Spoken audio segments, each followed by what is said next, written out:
We got to get this show on the road. We got to get this show on the road. It's been a while. You know, everybody's probably live right now, but who gives a damn? True School Sports is live, so let's get it. Let's get it started like we know how to get it started. 3, 2, 1. The untouchable True School Sports Empire proudly presents something the boxing game's been missing. Hey, what's going on? It's your boy BT, and I came here to talk some boxing with the thousands of True School Sports subscribers. Now we are live once again. Normally we go live for these fights. We're not really going live for a fight right now. We're just here to talk some boxing on this amazing, Friday night. About to be Saturday night. Lots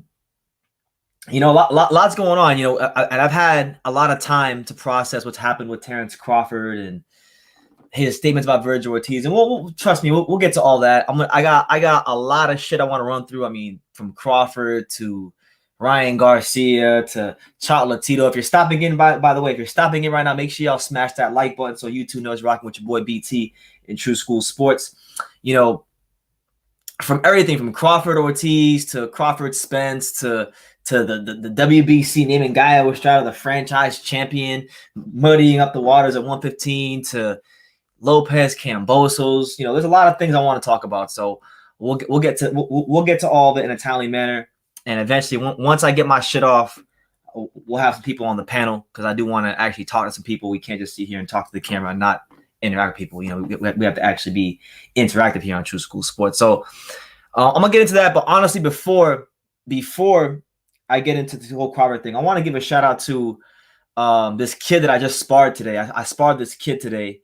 I shouldn't say a kid, but I sparred this fighter today. I was here in Texas. I was sparring down at this gym called, I forgot the name of the gym, but it was down there in Pleasant Grove, and I was invited there, and I sparred this kid named Moses Molina II, and this kid was good. I mean, this kid beat the shit out of me. Probably the best fighter I've ever sparred in my life, and I actually filmed the sparring session. I got my ass whooped. I'm not ashamed to say I got my ass whooped. But I'll get better from it. I'll get stronger from it, and it'll force me to be a better person.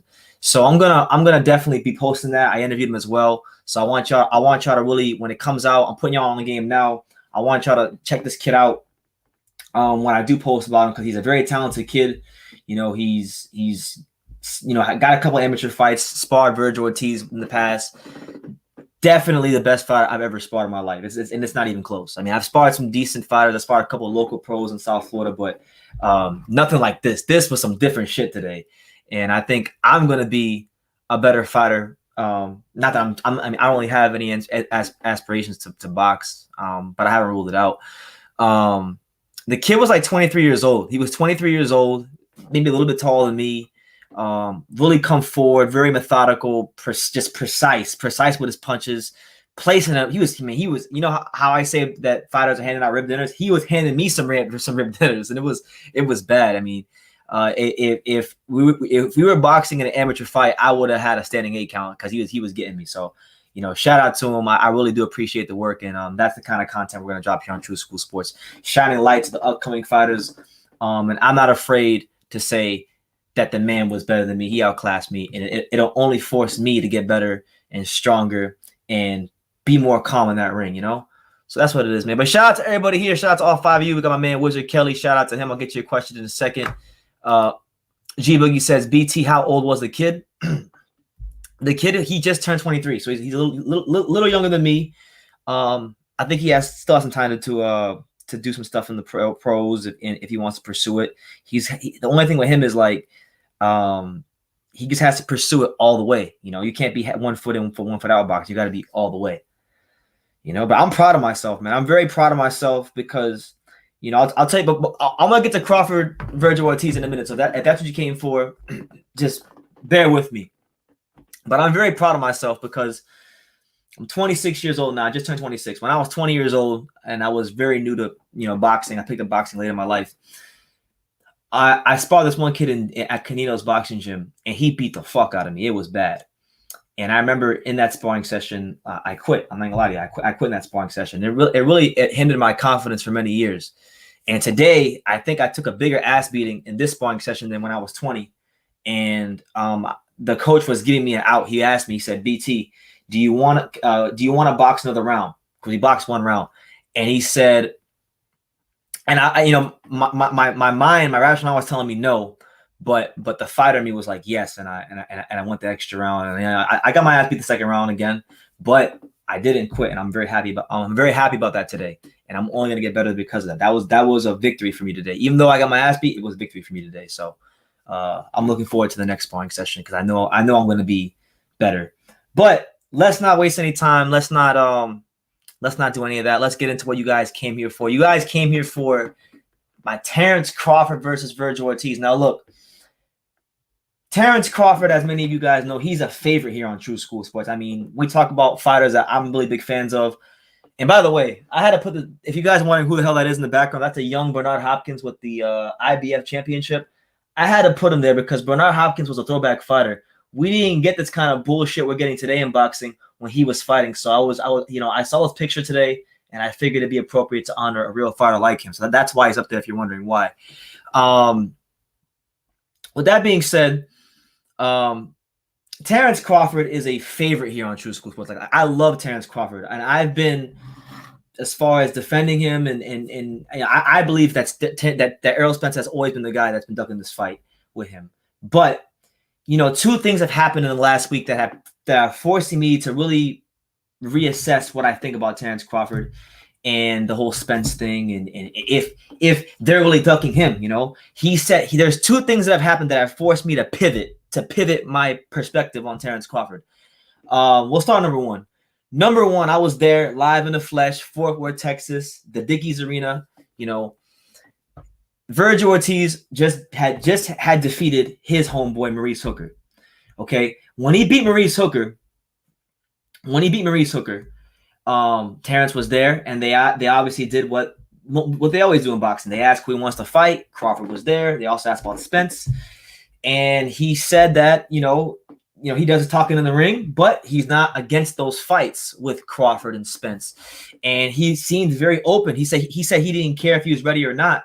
He'll fight Terence Crawford. And Vergil Ortiz has that fighter's mentality. He has that fighter's, just attitude about him. And I like that about him. I think because of his mentality, because of how centered he is in boxing, he's got a chance to really go all the way and be world champion and be all that in a bag of chips. I really believe in the kid Vergil Ortiz. The more and more I see him, the more and more I learn about him. And God willing, I'm here in Dallas. I'll be in Dallas for a while. So I'm hoping I get a chance to actually meet the kid myself, Vergil Ortiz, and talk to him because he seems like a great person. But, with Terence Crawford, right? Terence Crawford, exceptional fighter, switch hitter, killer instincts. Got it all. He's got it all, but he hasn't got those big time fights in his career that would push him to the next level, so that the world can know at large, universally, he can be respected as what he is, which is a creme de la creme, top pound for pound fighter in boxing. Because the knock on him is always his resume. So Spence is not going to happen. There's issues with Porter. There's issues all the way around the board when it comes to PBC. So we get a guy in Vergil Ortiz. Yes, he's green. Yes, he's young, but he's not exactly a prospect. You can't call Vergil Ortiz a prospect because this guy is knocking out easily. He's knocking out good veteran fighters, making it look easy. Brad Solomon, Mauricio Herrera, and then now Maurice Hooker. These are not guys that are easy to just knock out. And he's doing it with ease. He's a surgeon in there. Patient, poised, methodical with the way he breaks you down. He reminded me a lot of the kid that I sparred today. This kid, Moses Molina, who beat the shit out of me today. He reminded me a lot of Vergil Ortiz. And my thing is this, right? You're Terence Crawford. You're trying to show the world that you are the best pound fighter in the world and position yourself for an Errol Spence fight. Okay. Now, one way you do that is you put yourself in fights that people want to see. And the fight that people want to see, for whatever the case may be, is not happening, But one fight that is growing with interest that people do want to see is you and Vergil Ortiz, and he's willing to do it. So when he presents himself to you as a fighter that wants to fight you, and you say, let's read the quotes because I don't want to misquote Bud Crawford. When you say no, Vergil has to work his way up, I have to really question. When I heard that from Terence Crawford, it made me literally sit there and question. Is Spence really the problem? I mean, I know Spence is a problem, but was he the problem in the negotiations? Because he's saying that he's not ready, he's not this, he's not that. That's not, listen, Terence Crawford, you're not a matchmaker. You're not fucking Golden Boy Promotions. You're not Top Rank. You're not the personnel in boxing that makes these fights happen. So it's not your job to say who's ready and who isn't. Your job is to just stay in shape, be ready, and be ready for all the smoke that comes your way. It's like me today, right? To me, I didn't know I was going to spar today. You know, I was actually doing some. I got my hands dirty today. I was actually unwrapping this car today at a friend of mine's body shop. I was getting my hands dirty, and I got blisters all over my hands. The last thing I thought I was going to be doing today was sparring a killer. But that's exactly what happened. And when the opportunity came my way, I didn't say, oh, well, I don't know. I'm not ready to spar. No, I sparred the kid because I wanted to know how good I was, okay? And the same thing for Terence Crawford. Your job isn't to say who's ready and who isn't. Your job is to basically stay ready.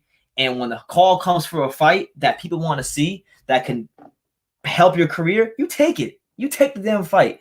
And right now, he's getting in front of this fight not even happening, okay? Because you can't say Vergil Ortiz is a prospect because he sure the hell isn't. You know, he just stopped the former world champion. Yeah, I know Hooker's 140 pounder, but he stopped the former world champion. Before that, he's stopping guys like Mauricio Herrera, who are very awkward and not very easy to look good against, let alone knock out, you know? So you don't take a kill like that lightly. And on top of that, he's ranked number 2 in the sanctioning body that you hold a belt for. So you are not a matchmaker. You are not freaking Brad Goodman. You are not Bruce Trampler. You are not any of the matchmakers like Golden Boy. You are a fighter, a damn good fighter. And I'm not gonna sit here and be like a lot of other channels on YouTube. I'm not gonna say no names, but there's been other channels here on YouTube who I respect greatly that have been on here, you know. And in the past, they were Terence Crawford fanboys, and because of how he's been acting, they've been saying, "Oh well, you know, Terence is a hype job. He sucks. He's this, he's that." And 5 years ago, they were fanboys. 4 years ago, they were fanboys. 3 years ago, they were fanboys. So I'm not gonna let Terence Crawford's actions cloud my emotionally cloud my judgment and take a shit on him as a fighter. He's a damn good fighter. He is an A-level fighter in terms of skill set. But I have to really question if Errol Spence is the only diva in the negotiations, because first you say you don't want to fight Vergil Ortiz, and this right here, this was the most damning thing he could have said. The most damning thing he could have said about an Errol Spence fight. He put his foot in his own ass with this one. So Ak and Barack, and I gotta give a big shout out, a big salute to my boy Barack, the boxing bully, and his partner Ak. They do great work. They ask great questions, and they asked Terence Crawford simply, if a 50-50 offer came in to fight Errol Spence, would you fight Errol Spence? Would you sign the dotted line if the terms were fair and it was a 50-50 split to fight Errol Spence in the fight that everybody wants to see? And what did Terence Crawford say? What did our main man, 50 grand, Terence Crawford say? He said, I don't know. I don't know, to be honest, because I am past that. Are you shitting me? He's starting to say, listen, I like Terence Crawford, and I don't want to disrespect him, but he's starting to sound like a woman. I'm past that. I don't know, to be honest. Are you serious? You're Terence Crawford. You should be the first person saying, I want all the smoke. So if them terms is right, there's nothing holding this fight up. If we get a 50-50 split, which I believe it still should be a 50-50 split, which is what pisses me off, because that's been my argument. My argument with the Spence fans is that I believe this fight should be 50-50. I think that both these fighters need each other, and Errol Spence ain't no fucking megastar like everybody makes him out to be. He needs Terence Crawford. Terence Crawford needs him. Make it 50-50, and then you can do a second fight, and the winner could be the winner of the first fight could be the A side. That would be fair.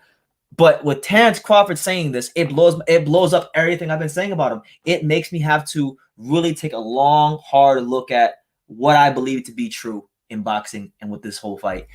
And he said, I don't know. I'm beside myself. I'm beside myself with Terence Crawford. You know, he's 33 years old.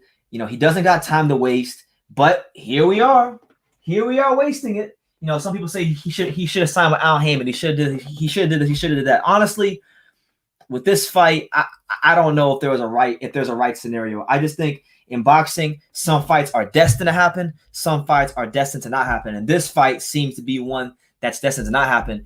And honestly, I am a fan of Terence Crawford's skills. I love everything about him as a fighter. But outside the ring, like, he's becoming one of my least favorite fighters at this moment in time. Like, you know, he's not Canelo or anything like that. I don't dislike him to that level, but, you know, it's hard. I can't defend Terence Crawford anymore. This is undefendable, and I got to keep it real.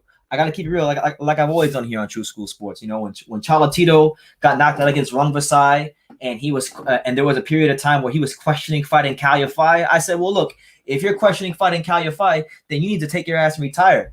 That was Cholatito, my favorite fighter of all time. So I'm gonna keep it about Terence Crawford. You know, I don't understand I can't understand for the life of me why he's acting the way he's acting. And then look, I'm gonna get into it. I'm gonna open up the big can of worms that's going on in boxing right now. Terence Crawford, he gets possessed, and he channels his inner LDBC. It's almost like he's been possessed by the spirit of Fanon or BFTB boxing or fucking Blue Blood Sports or Aki TV, all those guys that spew those narratives about, you know, black fighters and whatnot. He goes on possessed by the spirit of those fools and says about Canelo. And mind you, I don't even like Canelo. Y'all know I can't stand Canelo for the life of me. And if he loses, I'm going to be the happiest person on earth, but I'm keeping it 100 with you guys. He goes with Canelo and makes it a racial thing. He says, I quote, Canelo has shied away from Charlo Andrade, which I believe he has ducked Demetrius Andrade, so I agree with him on that.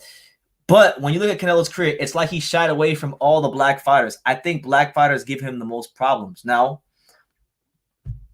the timing of this, if he would have said this at any other moment, but now with all the bullshit going on with Vergil Ortiz and Errol Spence, you know, I might not be as mad as I am right now. But listen, Terence Crawford is on my shit list right now as far as boxing, as far as fighters go.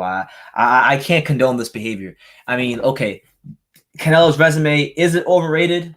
Extremely. Is he the most protected fighter in boxing? Yes.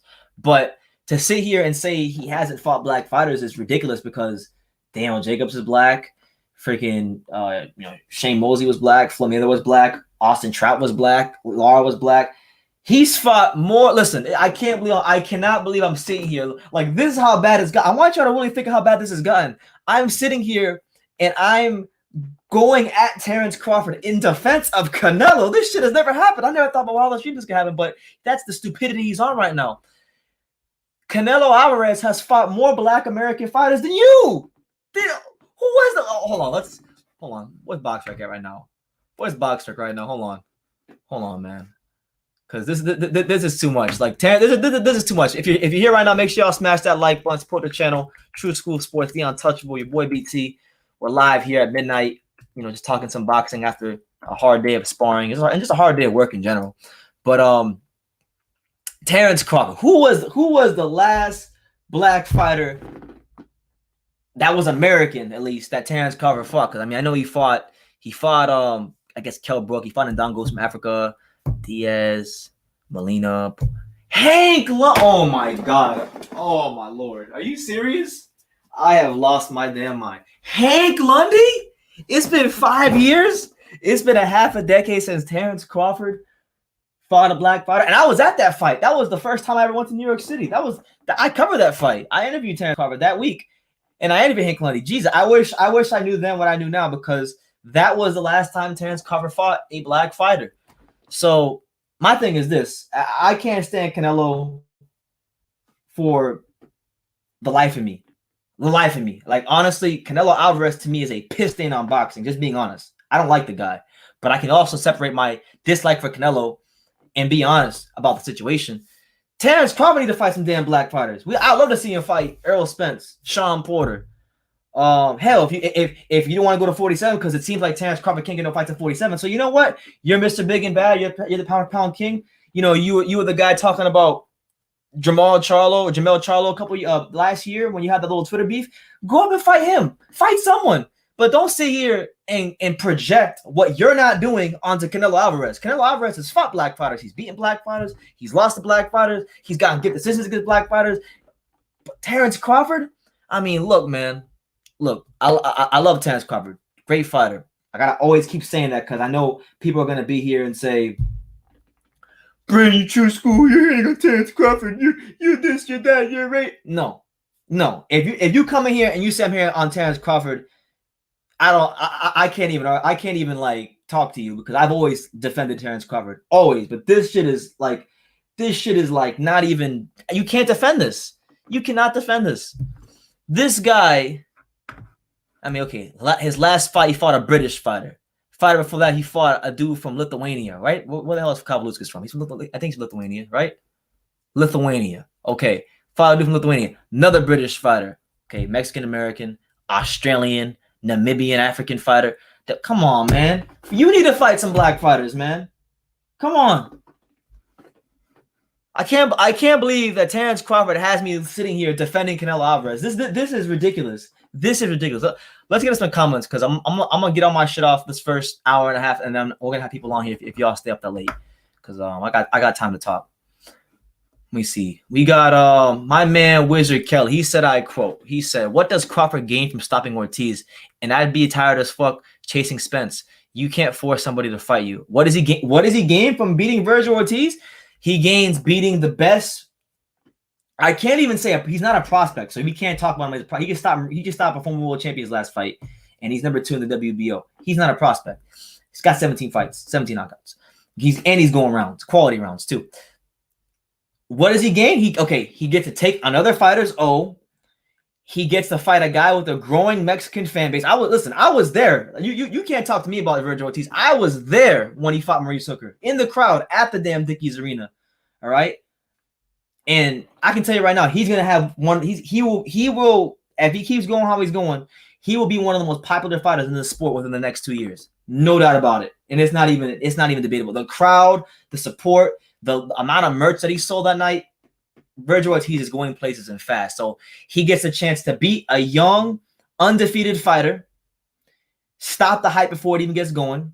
You know, do to Vergil Ortiz what Floyd did to Canelo. I know Vergil isn't as hyped as Canelo, but it's the same thing. Okay. Then on top of that, you get to gain some fans out of it. You get to gain some Mexican fans out of it. What's wrong with that? When has that ever not been reason to fight something? You know, Floyd made a career out of fighting the Mexican fighters, and he became a household name because of it. So doesn't Crawford want to be a household name? Doesn't he want notoriety? I mean, come on, man. What are we doing here? Are we going to be playing? Are we going to be like? And I'm sorry, I have to get animated. I have to just say how it is raw. Are we going to be pussyfooting around the Errol Spence fight and playing grab ass with the percentage splits? Or are we going to go in here and try to make history, fight some killers, fight some guys who got a chance? Come on, man. But I appreciate your comment, Wizard Kelly. Thank you, man. He also said, I lost interest in Crawford Spence fight a minute ago. Spence throwing up excuse. Listen, I'm not letting Errol off the hook. We know that Farmer Spence never wanted no smoke, okay? Or at least that's what it seems like. You know, you never really know unless you're in the negotiations. But I think any objective, rational person would look at how Terence Crawford answered the Vergil Ortiz question and how Terence Crawford answer the question about Spence. And you would be crazy not to question Terence Crawford. Okay. Yes, it is true. Yes, Errol Spence did change his energy after Terence won a belt at 147. We know this. I've already gone through this on my channel before many a times. I know the whole story. There's nothing in the comment section that anybody who's supporting Terence Crawford is gonna tell me about the Terence Crawford Spence fight that I already don't know. Just being honest, there isn't. Come on, man. Terence, get your shit together, Terence. Hike up your skirt and fight Vergil Ortiz. I'm not even gonna say fight Spence. Fight Vergil Ortiz because the Vergil Ortiz fight is makeable. It's very makeable. It's realistic. He's ranked number 2 in the WBO. Sean Porter's not gonna fight you. This is your best option. You're not getting a PBC fight. You're not gonna get a Spence fight. You're not getting a Pacquiao fight. Pacquiao wants $40 million to fight you. Bob's not going to pay him that. Let's be real. Let's be real. Come on, man. Shout out to everyone here, man. The Boxing Scholar says, Crawford is the best fighter I've seen since James Toney. I'll be willing to put money when they fight. Will you? Well, I never said Vergil Ortiz would beat Terence Crawford. I just said Terence was ducking him. I would obviously pick Terence. To be honest with you. And as far as the best fighter you've seen since James Toney, I mean, I guess that's subjective. I don't know if you can see that poster right there. That's a poster of Roy Jones Jr. and he was better than James Toney. And that's a picture of Bernard Hopkins, and he was also better than James Toney. Actually, I don't know about that one. That one's debatable. That one is debatable, but that one isn't. He was better than James Toney. So I don't know, man. I don't know. There you go, BT. 2 rounds. That's something to be proud of. Sparring a future professional fighter. Yeah, man. Listen, I gave it my best. I think in the ring, I got to learn how to calm down and think a bit more and move my head up the center line and just really use my speed and the attributes God gave me, because sometimes I go in there and I'm just throwing punches. So that comes with experience. That comes with time and composure. And I'm not down about my sparring session at all. I'm actually very proud of myself because of the durability that I showed. Not the durability, but like the willingness to keep going even when things got tough. That's really worth more than winning a sparring session, so to speak. You can't win a sparring session, but you know what I mean.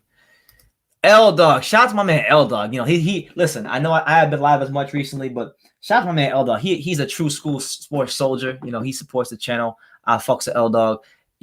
He's the president of the Philip Hergovic fan club. I'm the vice president of the Philip Hergovic fan club. So that's what it is, man. Shout out to L Dog, and shout out to everybody here, man. Programming reminder: tomorrow I will be live for the Dillian White Alexander Povetkin rematch fight, so I'll be live for that. So make sure you guys stop on by and be in the comment section while we react to that nonsense. James Khan, I'm gonna read like 3 more comments, and then I'm gonna get to some more boxing news, and we can continue to talk about Crawford, and then eventually I'm gonna open this panel up, and y'all can come get the smoke. But Jamai Khan says Vergil Ortiz should fight Keith Thurman. He ain't ready. Well, Vergil said himself he doesn't care if he's ready or not. Give him the fight. He's in position to fight him. Okay. I don't understand these fighters, and I don't understand more importantly, I don't understand these boxing fans that say, "Oh, he's not ready." It's not your job to say he's ready, and it's not Terence Crawford's job to say he's ready. Just if 2 fighters are willing to fight each other, right? And fighter A, who has a belt, is being challenged by fighter B, who's ranked very, very highly, number 2 in his sanctioning body. There's no reason that fight shouldn't happen, or that it shouldn't be seriously considered. But of course, we live in this pussified era of boxing where nobody wants to see their favorite fighters lose, where people are okay with mediocrity, where people just don't. Sometimes I gotta question whether some of y'all like the sport of boxing. I think y'all like the things that come with boxing, like the trash talk and the drama, all that bullshit. But for me personally, Brendan Taylor, BT, True School Sports, the untouchable True School Sports empire, I like boxing. I want to see some motherfucking fights. And Vergil wants to fight. Terence says he can beat him. He's got all these holes in his game. Today he came out and he said, I saw an article on Boxing Scene. He said, "Oh, I saw a whole lot of mistakes that I could expose." Okay, well, if you saw those mistakes, then do what Floyd did. Get in the ring with him and expose him. I don't want to hear this bullshit about, "Oh, he's not ready. They say they want to fight, but they don't really want to fight." Come on, man. It's ridiculous. It's ridiculous. Ortiz has no belt and beat Hooker with his first fight at 147. Porter could force the fight if he wanted to, but he doesn't. He's trying to force it. You know what? And you're making my point for me. Wizard Kelly, you are making my point for me. So you already acknowledged Sean Porter's on some bullshit. He won't activate his mandatory clause, and he wants a retirement check to fight Terence Crawford, okay? We know this, all right? So with us knowing that, we know that okay, so Porter doesn't want the fight. Keith Thurman doesn't even fight, period. He barely fights, period. Errol Spence is somewhere on his farm, riding a horse, thinking about, fighting a nobody, and getting credit for it. Okay. Who else is there? Danny Garcia. I mean, please. Danny Garcia, he's not going to fight Terence Crawford. He's just going to stick with Al Hammond and fight someone in the house and lose. Okay. And what else is there? Who else is what Manny Pacquiao. He already wants $40 million to fight Terence Crawford. So what realistic options does he have? Let's see. You know what? Fuck. Let's see. What you want him to fight Castillo Clayton? Would you? You know what? Since y'all don't want to see Terence Crawford fight Vergil Ortiz, I'm just gonna start throwing some names out there. Would y'all be okay if Terence Crawford fought Castillo Clayton? Would that be a good one for you? How about Sergey Lipinets after he gets lambasted and destroyed against Lipinets? Would that be okay? How about Jeff Horn too? Would y'all want to see Jeff Horn too? Come on, man. What are the welterweights out there? Y'all want to see Terence Crawford in there with who do you want to see him in there with? Because clearly it's not no top fighters. It's not nobody that's a danger to him like Vergil Ortiz. And yes, I said it. Vergil Ortiz, if they fight, not saying he would beat Terence Crawford. I'd pick Terence Crawford but Terence will be in danger because let's not get it twisted. Terence is a great fighter. He's A-level, but he's not exactly Pernell Whitaker or Floyd Mayweather in there. He can get touched. He can get hit. And one guy was a smaller fighter who turned pro at 135. The other guy is a big 147-pounder who barely just made 147 in his last fight. Who do you think is going to be the naturally stronger fighter if they fight? More than likely, it'll be Vergil Ortiz. And we've seen Terence Crawford get hurt, against Gamboa. We've seen him get buzzed and hurt against Kavaluskas. So you can't use a triangle theory, but if Vergil Ortiz lands some big shots on him, who's to say that Terence Crawford wouldn't get hurt? He's not exactly indestructible. Nobody wants to see the Ortiz fight. If he takes that fight before anyone else, he gets even more criticism. It sounds like you're the only one that wants that fight. No, actually, no, you're wrong. You're dead wrong. I'm gonna say what I said earlier. I was in the arena when fucking Vergil Ortiz was calling out Terence Crawford. When he was saying, ready or not, I'll make the fight happen. When he said all that stuff, I was there, okay, and I can personally tell you, there's about 7,000 to 8,000 people that want to see that fight, that would buy a ticket to see that fight. And in boxing, money talks, bullshit walks. You got to make fights that people want to see. You may not think that people want to see it, and you might live in a bubble. You might be in your little bubble, and you might be saying, "Oh, well, yeah, no, nobody want to fight Terence Crawford. He the best fight." No. I can tell you from personal experience and being in that damn arena that Terence Crawford and Vergil Ortiz would not only would be a good fight, it'd be a fight that people would want to buy, that they'd want to see. And he's gonna get criticized because we live in a world in boxing where no matter what the hell you do, you get criticized. Canelo gets criticized, Anthony Joshua gets criticized, Tyson Fury gets criticized, Tito Gonzalez gets criticized, Gaio Estrada gets criticized. Every fighter gets criticized. Sinisa Estrada gets criticized, Clarence Estrada gets criticized. Every fighter gets criticized in boxing. So who gives a flying, fill in the blank F if somebody gets criticized? It's boxing. It's part of the game. Who cares?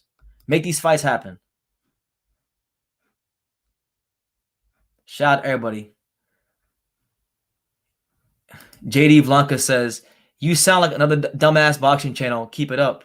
Well, you're here. You're here listening to the dumbass boxing channel. So if I'm the dumbass boxing channel, what the fuck does that make you? I'm sorry. What does that make you, JD?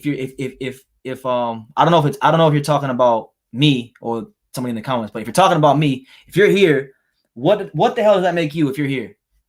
And that goes out to everybody. Here you go. Sula A says, "I think you like pretending to be a boxer while shitting on real boxers who are in the third weight division while going undisputed. Did your favorite fighter accomplish what Crawford has?" That's a great question. So I'm going to address the first part of your statement as kindly as possible. I don't pretend to be a boxer, and I make it very clear that I'm not a professional fighter. But I do like going to the gym. I enjoy sparring fighters. I enjoy being in the ring. I enjoy the workout it gives me. I enjoy the satisfaction I get after a tough sparring session because of the fact that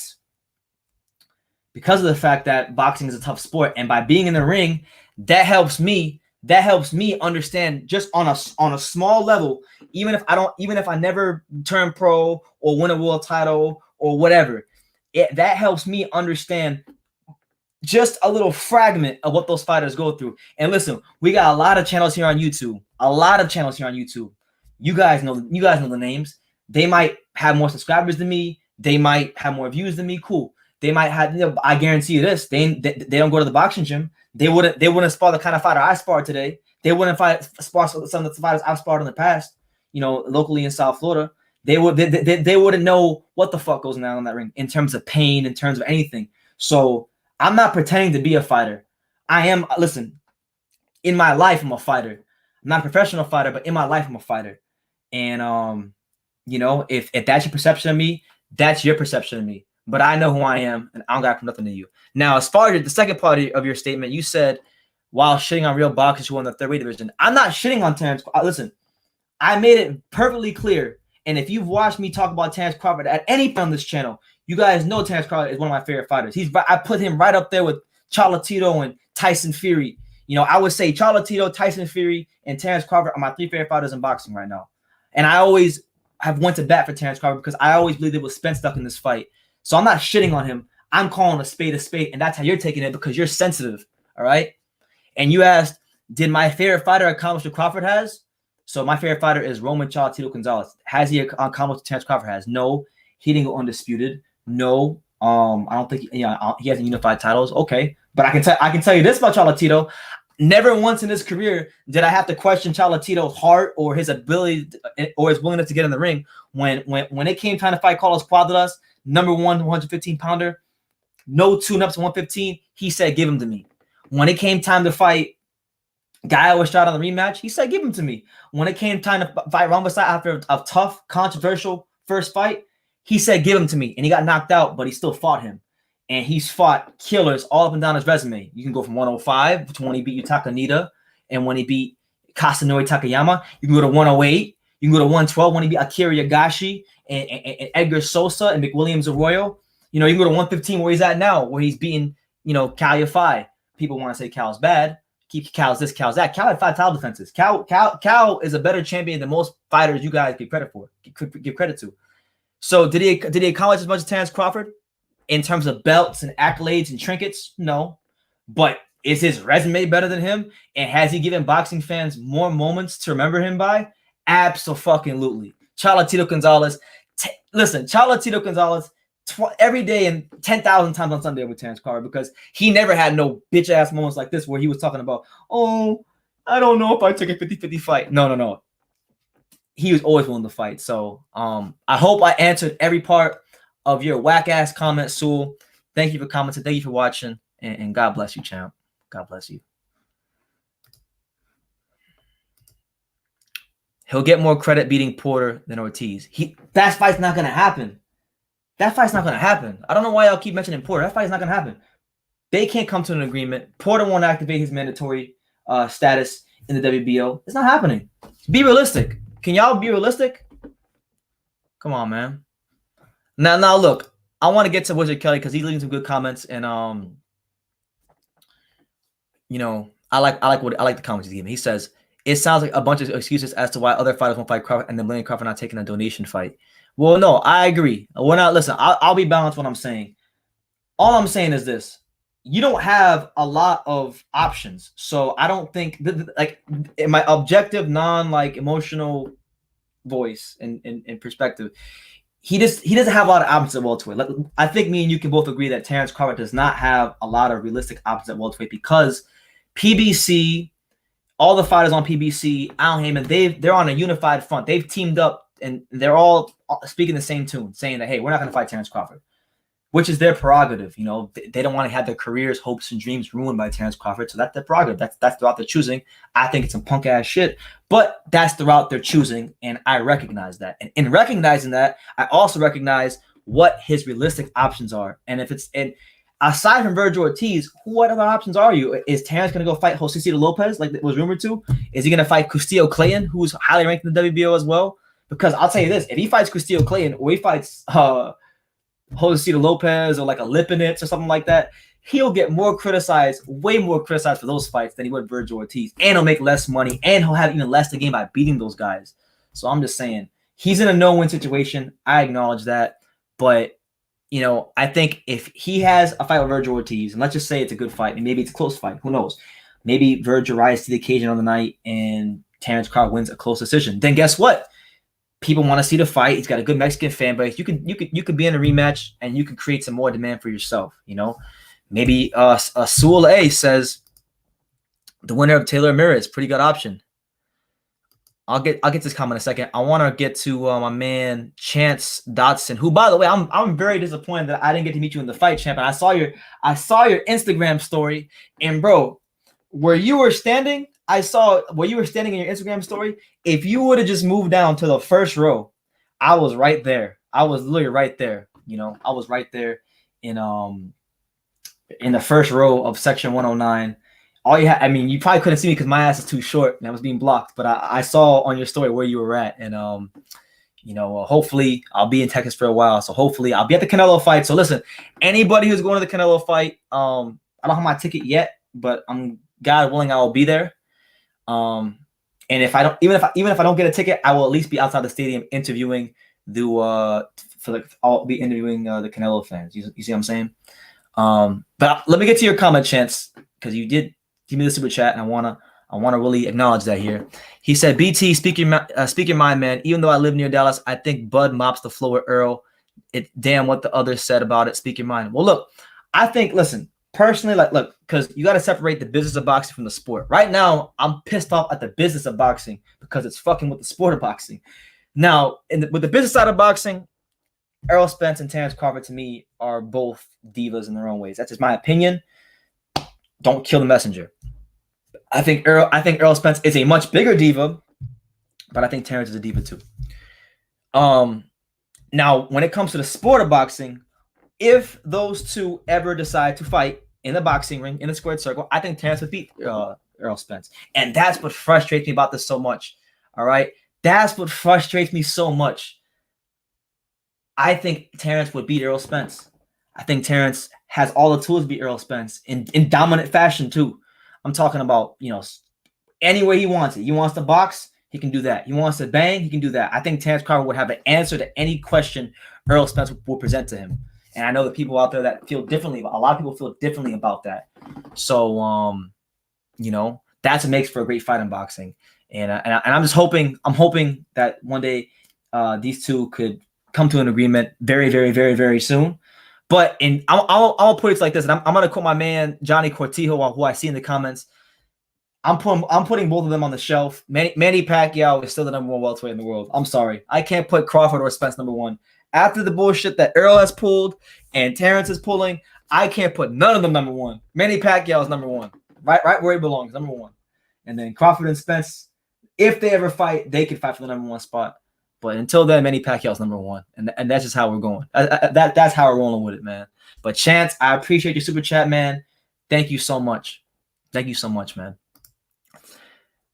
Sewell A says the winner of Ramirez versus Taylor is a pretty good option to me. How the fuck would you say Marie Circle was a quality win, but the winner of Taylor versus Ramirez must be a 5-star opponent? It is. It is. Absolutely. The winner of Taylor Ramirez against Crawford is an absolute 5-star opponent. Because of the fact that they're an undisputed champion and they'll be undefeated moving up. That's a great fight. That's like back in the days when you had great, I don't understand these boxing fans, right? Because I already know if Terence Crawford fights Taylor or Ramirez and beats them in dominant fashion, I could already hear it in my head. Oh, he beat a smaller guy moving up. That wasn't a good win. They would just discredit the win, right? But the same people that do that, I don't hear them discredit the great Salvador Sanchez when he beat a guy that moved up in Wilfredo Gomez. That they gave him all the credit in the world to call him the greatest Mexican fighter of all time, depending on who you talk to. So, like, boxing fans, I don't know. Boxing fans are ridiculous.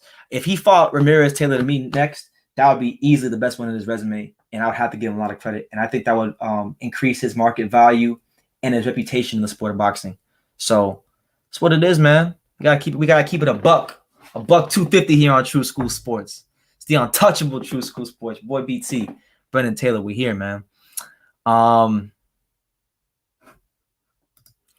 If you think Maurice Hooker who got KO'd by Ramirez before getting stopped via broken hand versus Ortiz was a quality one, will you complain if Crawford fight? No, hell no. I want to see that fight. I want to see that fight, especially if it's Taylor. Especially if it's Taylor, because Taylor's a special fighter. I mean, you might disagree, but I think he gave Terence some problems. We saw what a long range Victor Postol was able to do. As far as, Terence didn't look as good. He won the fight, but he didn't look as good against a tall rangy Postol. What happens when he fights a longer ranger fighter with athleticism and respectable punching power? I don't know, man. And a southpaw. I mean, I think it's a tough fight for Terence if Taylor can get the job done against Ramirez.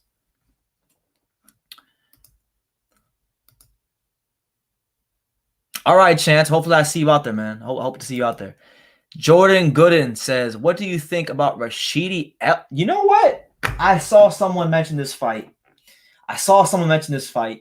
And you know what? I want to actually apologize for not talking about this matchup more, because this is the fight that needs to happen next. Realistically speaking, I mean, obviously Terence versus Vergil will be a good fight because it's a marquee matchup, and it makes sense because Vergil ranked number 2 in the WBO. But if you're talking about developing Vergil Ortiz from a managerial standpoint, from a fighter development standpoint, this should be his next fight, because Rashidi Ellis has long been one of the most underappreciated least talked about undefeated prospects in the entire sport of boxing. I mean, unbelievable how little promotion or coverage the kid gets. And I'm guilty of that too.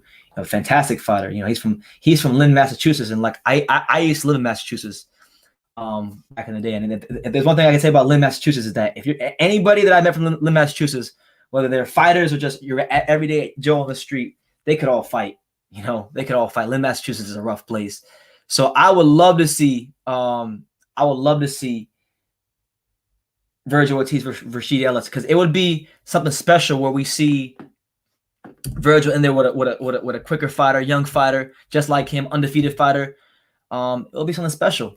So why not make it happen? I love that fight. I'm glad you brought it up. Thank you. Rashid Ellis, Vergil Ortiz, make that shit happen, man. Give Rashid Ellis a shot. For too long, and I'm gonna camp out on this for a minute or so. For too long, Rashid Ellis has been overlooked. He's been undervalued, not talked about, and he deserves a fight where that if he won, it could be his breakout fight, and that would be his breakout fight if he won. So I'm all for that fight. Wow, you don't think Crawford has balls or grip? Well, it sure. Listen, he talked about fighting Vergil Ortiz. He said he has to work his way up, and he's number 2 in the WBO. He's being a matchmaker now. He's doing what Spence does to him. And then when it comes to what's his name, Errol Spence, they asked him if he wants 50-50. If he got a 50-50 offer, would he take it? He said, I don't know, because he's past that. So it ain't courage. I mean, right now, I'm not saying he hasn't. I'm not saying he doesn't have balls or grip, but what I'm saying is he's not displaying it right now. He's sure as hell not displaying it. He's not keeping that same energy. He's not keeping the same energy that makes him one of my favorite fighters. So just because I like him doesn't mean I can't be honest about him. Let's be real. Ramirez and Taylor both said they want to move up and challenge Crawford undisputed versus last undisputed. Did you say Crawford didn't look good against Postal? What the fuck were you watching? I mean, he didn't look like he won, and he won clearly, but he didn't look like his normal self. It wasn't a Terence Crawford that fought Hank Lundy. It wasn't a Terence Crawford that fought, Ray Beltran. It wasn't a Terence Crawford that fought Derry Jean. It wasn't a Terence Crawford that fought Andre Klimov. It wasn't a Terence Crawford that fought Andres Gorgeous Georges. You probably don't even know about that fight. It wasn't that Terence Crawford. So that's all I'm saying, man. I'm saying he fought Postal. He won. It was clear. Good for him. But he didn't look, creme de la creme that night. He was in a fight. Sebastian Andrew says, here we go again. Claire, listen, Sebastian, because I see you in the comments, man. You talk. Sometimes you give good comments, but sometimes you be talking some straight bullshit, bro. So please, I'm not someone that's good at. I'm a pretty black and white guy. You said here we go again. ... So please clarify and say it in the comments. What do you mean when you say here we go again? ... What does that mean? Does that mean here we go again? You're hating on Crawford, which was ridiculous. I never hate on Crawford. What does that mean? Another good fight, Vergil Ortiz with Jamal James. I think that'd be a great fight. You know what? Fuck it, man. I've been talking for 48 minutes. Let's turn the heat up. Let's turn the heat up, man. Anybody who wants to come on can get this smoke. I'm dropping the link right now. So there it is. Y'all want to chime in? Y'all want to be part of the live? Be on the panel? Talk about Terence Crawford. If you agree about the Crawford thing, if you disagree about the Crawford thing, there's your chance. There it is. Let me know in the comments. That's what I'm saying. Look, Jason Chen, shout out to Jason Chen. He's had a couple good comments. He said, great channel, True School Sports. Fans enjoy gossiping about drama and ducking rather than the actual sport. That's what I'm saying. That's why sometimes I feel like I'm weird. I feel like I'm weird. And that's why a lot of times I don't even go on a lot of channels and talk boxing, because half the time we're not even talking about boxing. We're talking about ducking, purse splits, social media followers, marketability, everything but boxing. I like boxing. I love boxing. I've dedicated, you guys may or may not know this, I've dedicated my life to covering the sport of boxing because I love boxing, the sweet science of boxing. I love the style matchups. I love the boxer punchers. I love the movers. I love the sluggers. I love the pressure fighters. I love the tactical fighters. I love it all of it. I like the unification fights. I like the undisputed fights. Everything, man. But what I don't like is fans making excuses for fights not happening. What I don't like is people getting gassed up off of what happens in sparring. You know, when one fighter beats another in sparring, because I don't mean shit under the lights. What I don't like in boxing is fighters, you know, on Instagram acting as if they're world champions. There are so many things I hate about what goes on around boxing, but the sport of boxing itself, I can't get enough of that shit. Just yesterday morning, I was watching a fight of Riddick Bowe's I never watched before when he was a prospect. I had a chance to watch Riddick Bowe in one of his fights in 1992 against Everett Martin, who was a tough journeyman. He beat who did he beat? He beat that one guy. Everett Martin had one really good win at cruiserweight, but I can't remember who the hell he beat. I think he beat Michael Moore. Was it Michael Moore? No, he had a close fight with Michael Moore. Who did he beat at cruiserweight? I don't remember right now. Anyway, we got Jason waiting right now, so let's get him in here. What's good, Jason? Hey, what's good, man? Great channel, dude. Thank you, man. Thank you for stopping by. Yeah, great channel. I mean, you're one of the channels here, you know, small channel, but you call it down the middle and you actually talk about the sport. That's why I'm a small channel. Yeah. Because I like boxing. Yeah, I mean, a lot of YouTube boxing channels are almost like exclusively, you know, TMZ type channels, you know, talk about gossip. Oh, this guy's ducking this guy. This guy's ducking this guy. Man, who cares? Just talk about the fights. And like with this Terence thing, I don't see why people are so against him fighting Ortiz. They make that argument. Oh, Ortiz is not ready. But maybe he's not, but who cares? It's still a good fight. He doesn't even care. So if he doesn't care, why should they? Yeah, exactly. Like, who cares?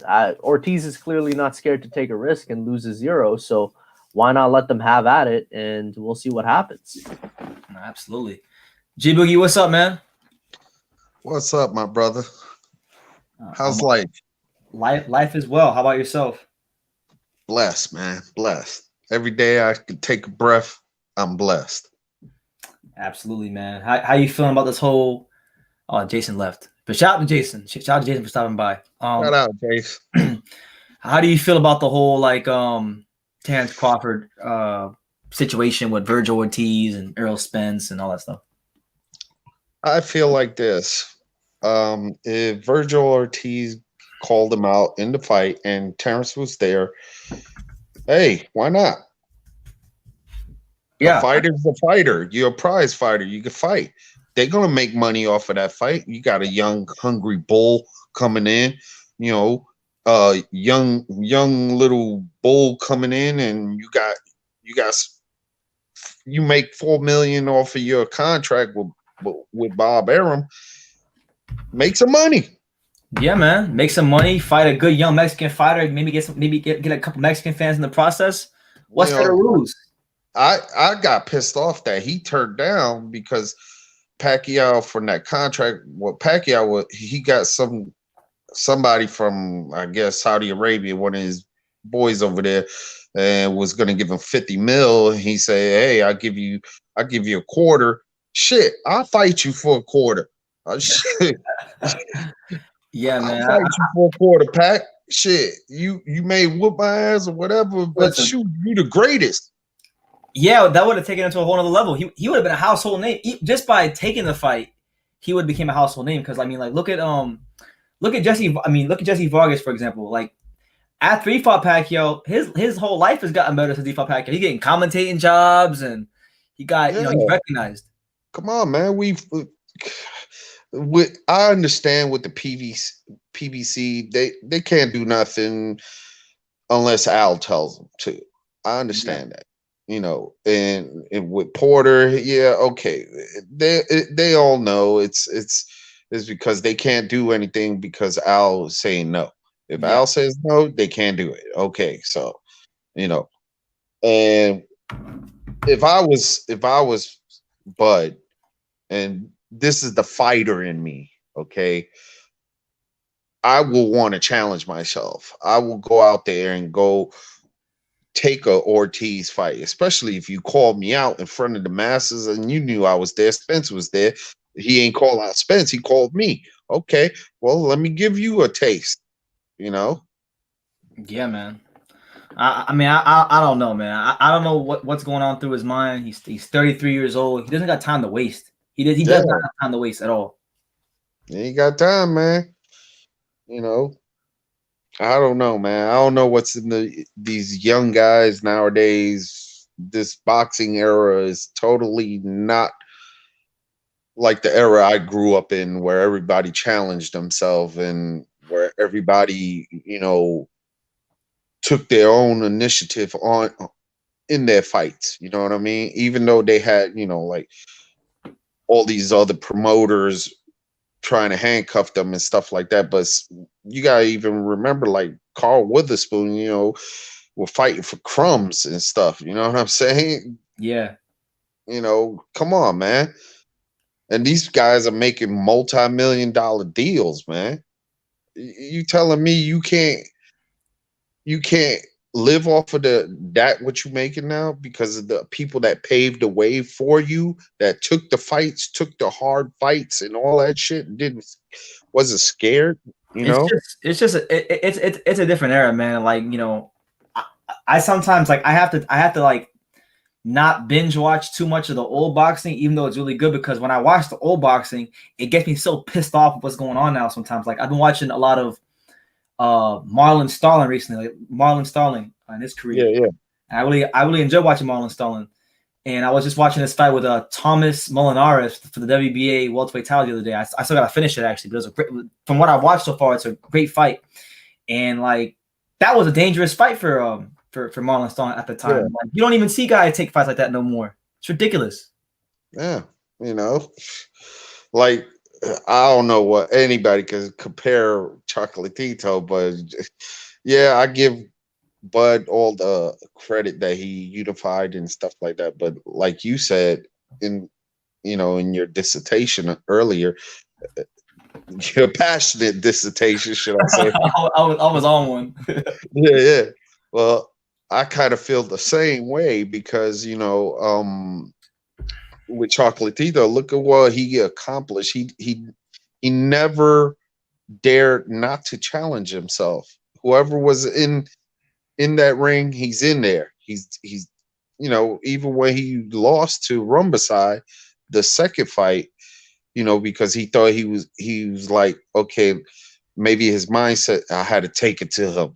But come on, Rumbasai he cracks hard with both hands. You know like what I mean? Mack truck. Yeah, he's one of those type fighters that, like, almost like I was when I was in Golden Gloves and shit. I'm the type dude that you hit me, I'm trying to put my whole fist through your chest type mentality. Yeah, that's the way it should be. Yeah, that's the way it should be. Yeah, man.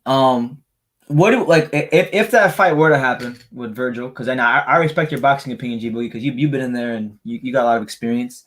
What would you make of Vergil Ortiz's chances at 22 years old against Terence Crawford right now? His veracity. Ortiz have flaws, and so do Crawford have flaws. The way I was envisioning that Ortiz needs to continue his pressure on Bud and just set traps for him. Bud don't like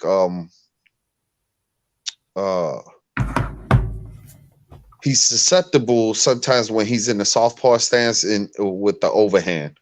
Yeah, with overhand right, and that's if Ortiz lands, it's gonna buzz Bud, because if who was the one that knocked him down that one time? talking about Kavaluskas? Yeah, I think it was Kavaluskas. Yeah. They didn't call it though, yeah. He came back up, but he got that beast in him that he's like, yeah, okay, you want to hit me? Okay, you want to embarrass me? Okay, watch this.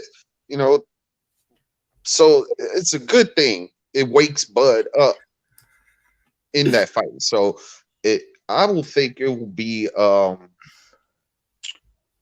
more of the experience of Bud compared to the veracity of Vergil, but he will make it into a good fight.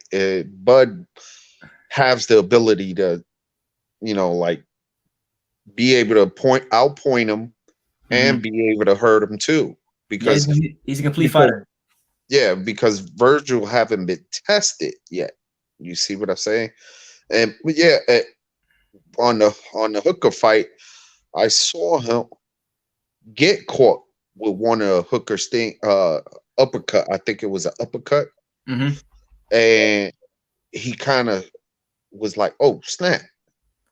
Yeah, man. But he didn't lose focus into continuously going after him. You see what I'm saying? Because Hooker did catch him with a couple of shots that. Yeah, sharp shots.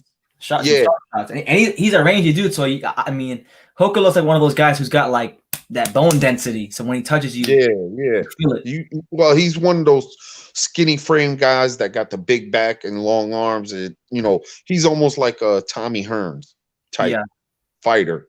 You know what I mean? But once you get him in close range and mid range, if they ain't got the attribute of engaging their range, then they done. You know what I mean? That's when you bully them. That's exactly what he did. Yeah, he bullied them. Shout out to my man Johnny. He says, "Fuck all that, Jake Paul coming."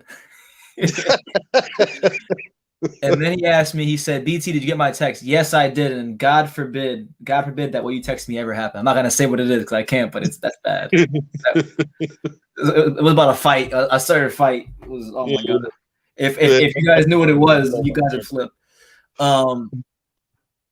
Jesus M says, "Do a H Money impression." Y'all really want that right now at 12:53 a.m. Central Time? H Money, Mr. DAZN. H Money. He's like H Money when Teofimo Lopez and Devin Haney had the whole like beef. He was like, he said, "What's going on? It's your boy H Money, Mr. DAZN. We in the building. Let's get it. The Real Devin Haney podcast, episode number 33. Teofimo Lopez is dunking Devin Haney. He's dunking him." That's my H Money impression. Shout out to H Money, man. Yeah, that's he asked for it. So he's one of a kind. He's one of a kind. Yeah, man. He had I was watching him last night. He had Bill Haney and Teofimo Sr. on there. I was watching that. Oh my god, yo, this guy right here. So this guy right here, guys. This guy Eric Gomez is not a black name. This guy right here, this kid. I forgot. I don't even know this guy's name, but he's not even following me on Instagram, but he messaged me like all the time about Canelo and about how I need to stop hating on Canelo. He said Boo Boo Andrade is a bum.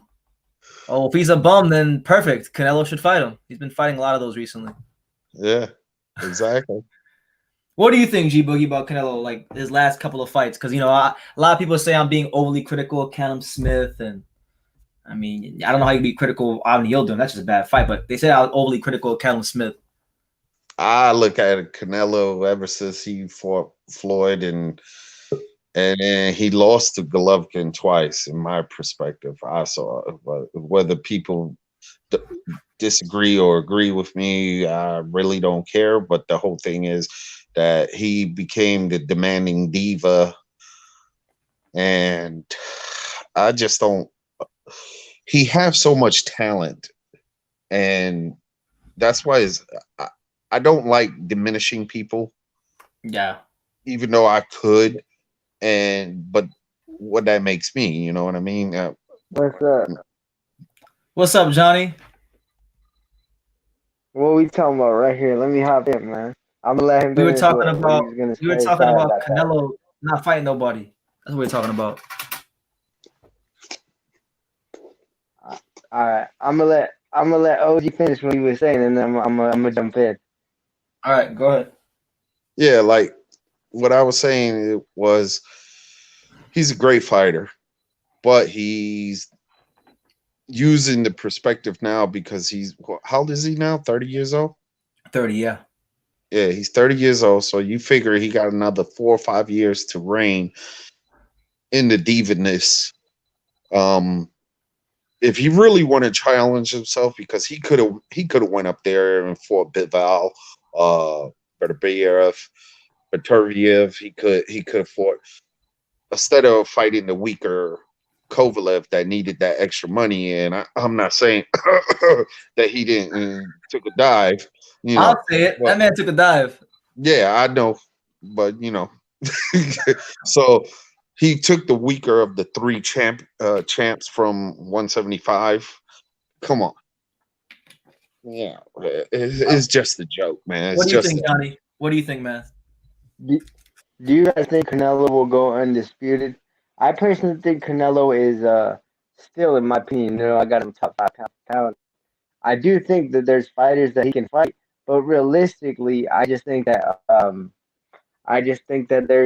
there's I think he's going the smart route with fighting Caleb, and fighting Billy Joe, because those are going to be fights that he can win. And I still think he can beat Benavidez and all those guys, and I think he'll be able to fight him. But I think the promotional companies kind of get in the way of all that. Yeah, that makes sense. I think too, like for Canelo, Canelo at 168, it's the perfect storm, because the guy that you're saying he could beat that match up the best with him stylistically just so happen to have the belts. They just happen to have the belts, so it works out perfectly. He could have went undisputed when he won against Golovkin, that robbery in the second fight. So why he didn't fight Charlo after that he would have made undisputed right there and then. Hell, he could have fought Bubu Andrade and became undisputed too. Yeah, and he was because when said, no, he's boring. He's boring. Billy Joe moved up, so he relinquished his title, and that was a vacant title before Boo Boo came in and got it. He could have took that title, then he could have fought Charlo, and he would have been undisputed. But he didn't want to do that because Charlo is too much of a risk. Andre now is too much of a risk.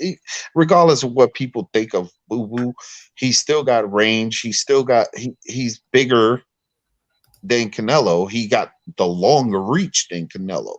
You know what I'm saying? So all the perspective is just hyperbole that everybody is thinking, unless they just get in the ring and get it settled. That's the type of person I want to see. How do you think Canelo? Go ahead. All right. I do think Canelo would be Boo Boo and Charlo. I think Charlo, he has a very good jab and would give him trouble, but I just think Canelo's body shots would be able to break down Charlo and slow him down.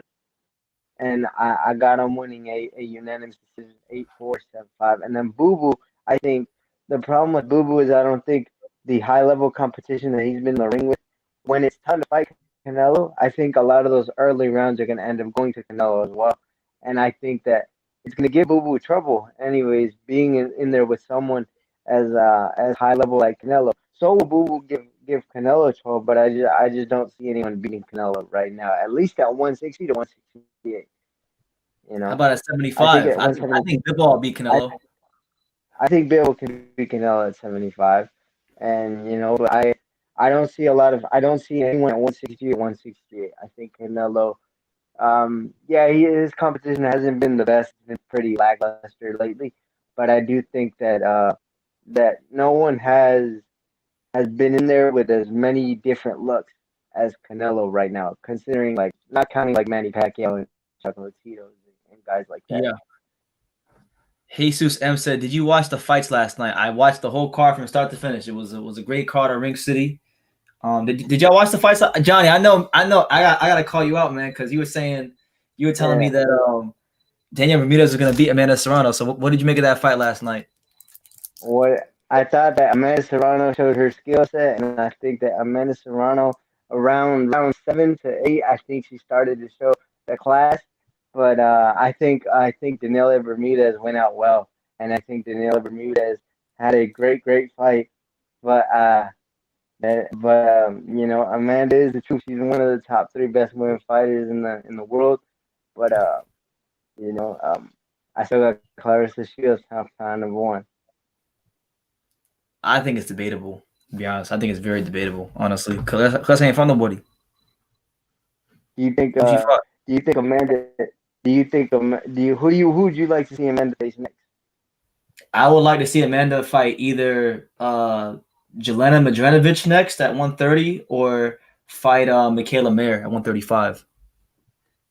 Badass. I'm fight. Ali, what's good, champ? Ali 313, Detroit. Oh, yeah, Detroit in the building. What's up, bro? Detroit, what's up? Detroit, what's up? Been a long time coming. It really, really has, man. Yeah. Good to have you on. Man, For sure. one of these days there's gonna be a Charlo Tony Harrison rematch. How do you think that fight plays out if they ever have a rematch? Look. Detroit goes hard. Look at the viewership for every Charlo fight. Then what the Tony Harrison fight do? Like 2.5 million on Oh, Fox? of course. We go hard. But no, Yo. I got I'm gonna pick Tony every time. There you go. Detroit, what's up? Let's go. Detroit. Yo, honestly, I remember watching that fight, and when Charlo knocked him out, man, I was heartbroken. I was really pulling for Tony. And I'm happy he's back in the ring. I know he's fighting Brian Perellison, which is it's a good comeback fight. Brian Perellison is a good opponent. Yeah. Shout out to Tony Harrison, Detroit's very own. Yeah, I know he took that time off because his dad died. Yeah. About to get back in the ring now, so yeah, hopefully he can get in title contention, or maybe even move up or something. Yeah, man. 154, and he's Tony Harrison. I'd like to see Tony Harrison versus Julian Williams. I think that'd be a banger, yo. That would be a banger. Two very skilled boxers with suspect chins. I'm all for it.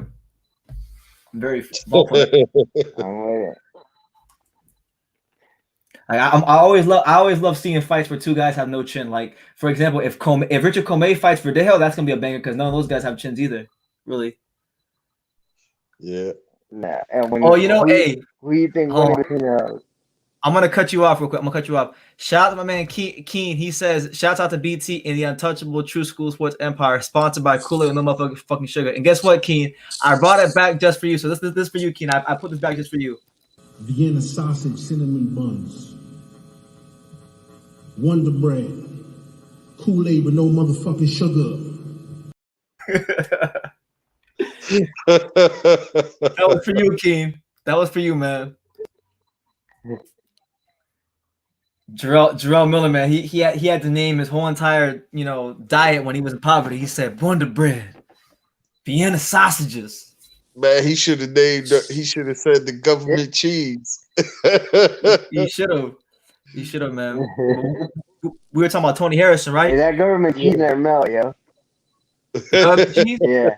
Yo, I mean, I haven't had government cheese in a minute, but yeah, I had a great time with government cheese. Let's give my boy bologna sandwich with a government cheese. That's right. Let's give my boy Truce. We got some people on the panel. I do that. What were you saying, Ali? I do the government cheese and fried bologna. I got you. What were you saying, Ali? I said since we got people on the panel, let's give my brother True School some fucking love. Because he actually covers the small divisions, the unifications, the Danny Romans and TJ Doheny's, the you know what I'm saying? The fights nobody talks about. Everybody keeps talking about fights that's not gonna happen, or who should get more money than who, Deontay Wilder, AJ. When everybody was talking about that, my brother was talking about NUA before everybody was even talking about NUA. He was talking about the small division, people who was really fighting. That's why that's my bro right here. I show him love. Thank you, man. He actually talk about what's really the real fights. And then everyone was talking about Ryan Garcia versus Luke Campbell, and I remember that Crisco was the only one that really covered Ioka and Tanaka at like 112. And that fight was all up in Japan and no English commentary. Yeah, exactly. He put me on to a lot of the classes. The fights that really matter, because I'm a big fan of the small divisions, especially in this era where a lot of all the these way guys class don't things fight. happen. Yeah, things happen. And I'm not I'm a mid 90s baby, like 94, 95, 96. 95, baby, let's go. You know what I'm saying? So I the era that I really watched was kind of like I started heavy in the mid 2000s, where you kind of got the Pacquiao Moraleses, the fights like that, and then the 140 division with the that was when I really got into boxing heavy. The 140 with Tim Bradley, Danny Garcia, Mir Khan, Devin Alexander. Like that's when I like became a super fan. So just even seeing that, but now it's like I don't know, man. This is weird. Like nobody really want to fight. Nah, Like, man, just say it, people man. don't want to. All right, look, it's too many. It's too many duckers. These guys just talk about wanting to be rich and chains and just weird stuff. Like Charlo talking about, oh, I couldn't fight Andrade because of his business, but they offer you $7 million. Like, it's a unification. These dudes talk like they're like 22 or something. Like Charlo's 31 years old and you haven't unified, but you turning down unification. It's like I like you don't this have a comment right murky here. win. Yo, I like this comment right here. They say Sewell A says Canelo is the type to skip over light Carlos heavyweight. said that he needed to get vaccinated. Yeah, you got to get vaccinated. You got to be over 25. Like, shut up, bro. Shut up. Yeah, what do y'all think of this? My man Sewell A said Canelo is the type of fighter to skip over the light heavyweight division and go dominate Bridgerweight with the winner of Oscar Rivas versus Brian Jennings. No, I saw people. Dang, who live was that? Oh, earlier talking about some Canelo could win a belt at heavy. Like, no. Unless they take a dive, like, because he couldn't. He was losing damn near every round of Kovalev to me off just a little jab. Because he's just small. I don't think he could beat no Oscar Rivas or Brian Jennings. I want Canelo Alvarez versus Povetkin, both on steroids. Let's see who wins. Juice to hell. Povetkin is gonna do a Dillian White uppercut knockout. AOG, I only disagree with you on one thing. The two fights, I thought Canelo lost 2 fights too, but I thought he lost to Lara and I thought he lost GGG 1, but I thought he won the second fight though. I looked at GGG second time. I mean, the second fight, and I had it more 7-5 to Triple G. I wouldn't argue with anybody that says 6-6.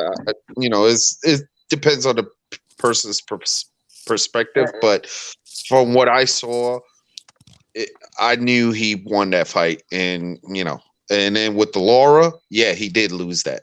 Yeah, that was a 7-5 fight also, because Canelo had like I think a couple of rounds that he had his moments, and then to the body, he had some nice body shots in there, but Lara was painting him with that left hand. And the jab was just crazy. So I definitely gave that fight. I think it was the 9th round, 10th round that Lara threw a body jab. Then he came up with a right, and then he came back with a jab to the face. Then he came back with a hook on him. I was like, damn. And Canelo was like, what the? Lara was nice. I thought Canelo. I mean, I thought Canelo got a questionable decision in his American debut against Larry Mosley. Have you seen that fight? I think I did. Yeah, when he Johnny, you know what that fight? He was like what, 21? I think. Yeah, he's like 21. What were you saying, Johnny? Like that. I think so too. I think that Larry Mosley fight was one of Canelo's closest fights, and I think that was probably the one where I thought he lost. A lot of people would disagree with me, but I thought Triple G and Canelo both times when they fought, I thought that both times were draws.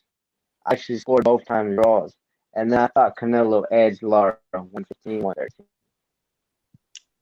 I think in the first fight that Triple G, he dominated to me. He was killing him with the piston jabs and stuff. Then he was combinated with him. See, that's one thing about Triple G. He leaves his face out there and feels you. If he knows you can't damage him, he don't care. He won't move his head.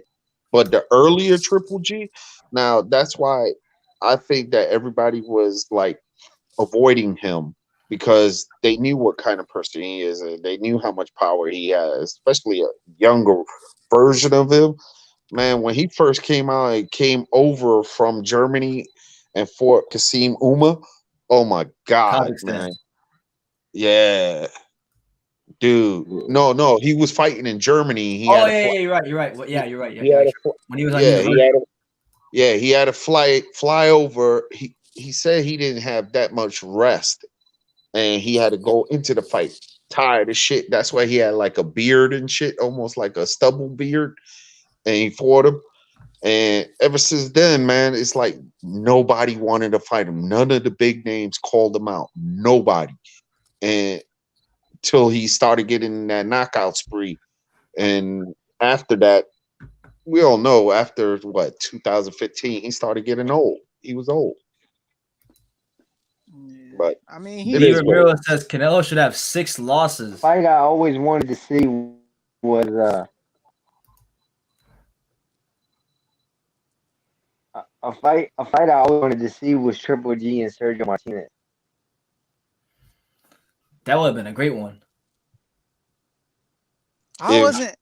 I never was if that Marti- like super crazy on GGG. Like I didn't think he was like this crazy monster. Like I just thought the middleweight division just been weak to me. Like for like the last 10 years, honestly. He was good. Don't get me wrong, but like Chocolatito was he made his cards. You know what I'm saying? The real ones no. Chocolatito Facts. made his cards. That was the real goat right there on the The undercard. real goat. And he's still going. The real TV, he's still going. And TV. Hold up. Don't forget. No, Nonito denied it. He really beat Estrada. he did beat Estrada. But Yeah, man, Donaire was a great fighter too. He was Hell yeah. still a hell of a fighter, honestly. Yeah, he's still trying to fight again or something. Yeah, he trying to fight Obali, right? Obali. WBC. Yeah. Hey, Obali was spanking NUA, brother. I like that fight. So he was spanking him. Man, he can box for real, for real. I never rewatched that fight, but I thought he won, but I don't think he was spanking him. He was spanking him, bro. Was he spanking him? I gotta watch it again. I don't remember. Yeah, just run it back. He was boxing his head off. Yeah. It was Yeah. bad. There was plenty I think of time. he beat up on Rasheed Warren before that. Yeah, I remember that. That was on one of the what card was that? I think Broner, maybe I Broner was at Pacquiao. that fight. The Broner Pacquiao card. Yeah, Broner Pacquiao card. I was at that fight. Yeah, I remember that fight because I remember the week of that card I quit my job. And that was like I quit my job and then Broner Pacquiao was the next fight, like the next day.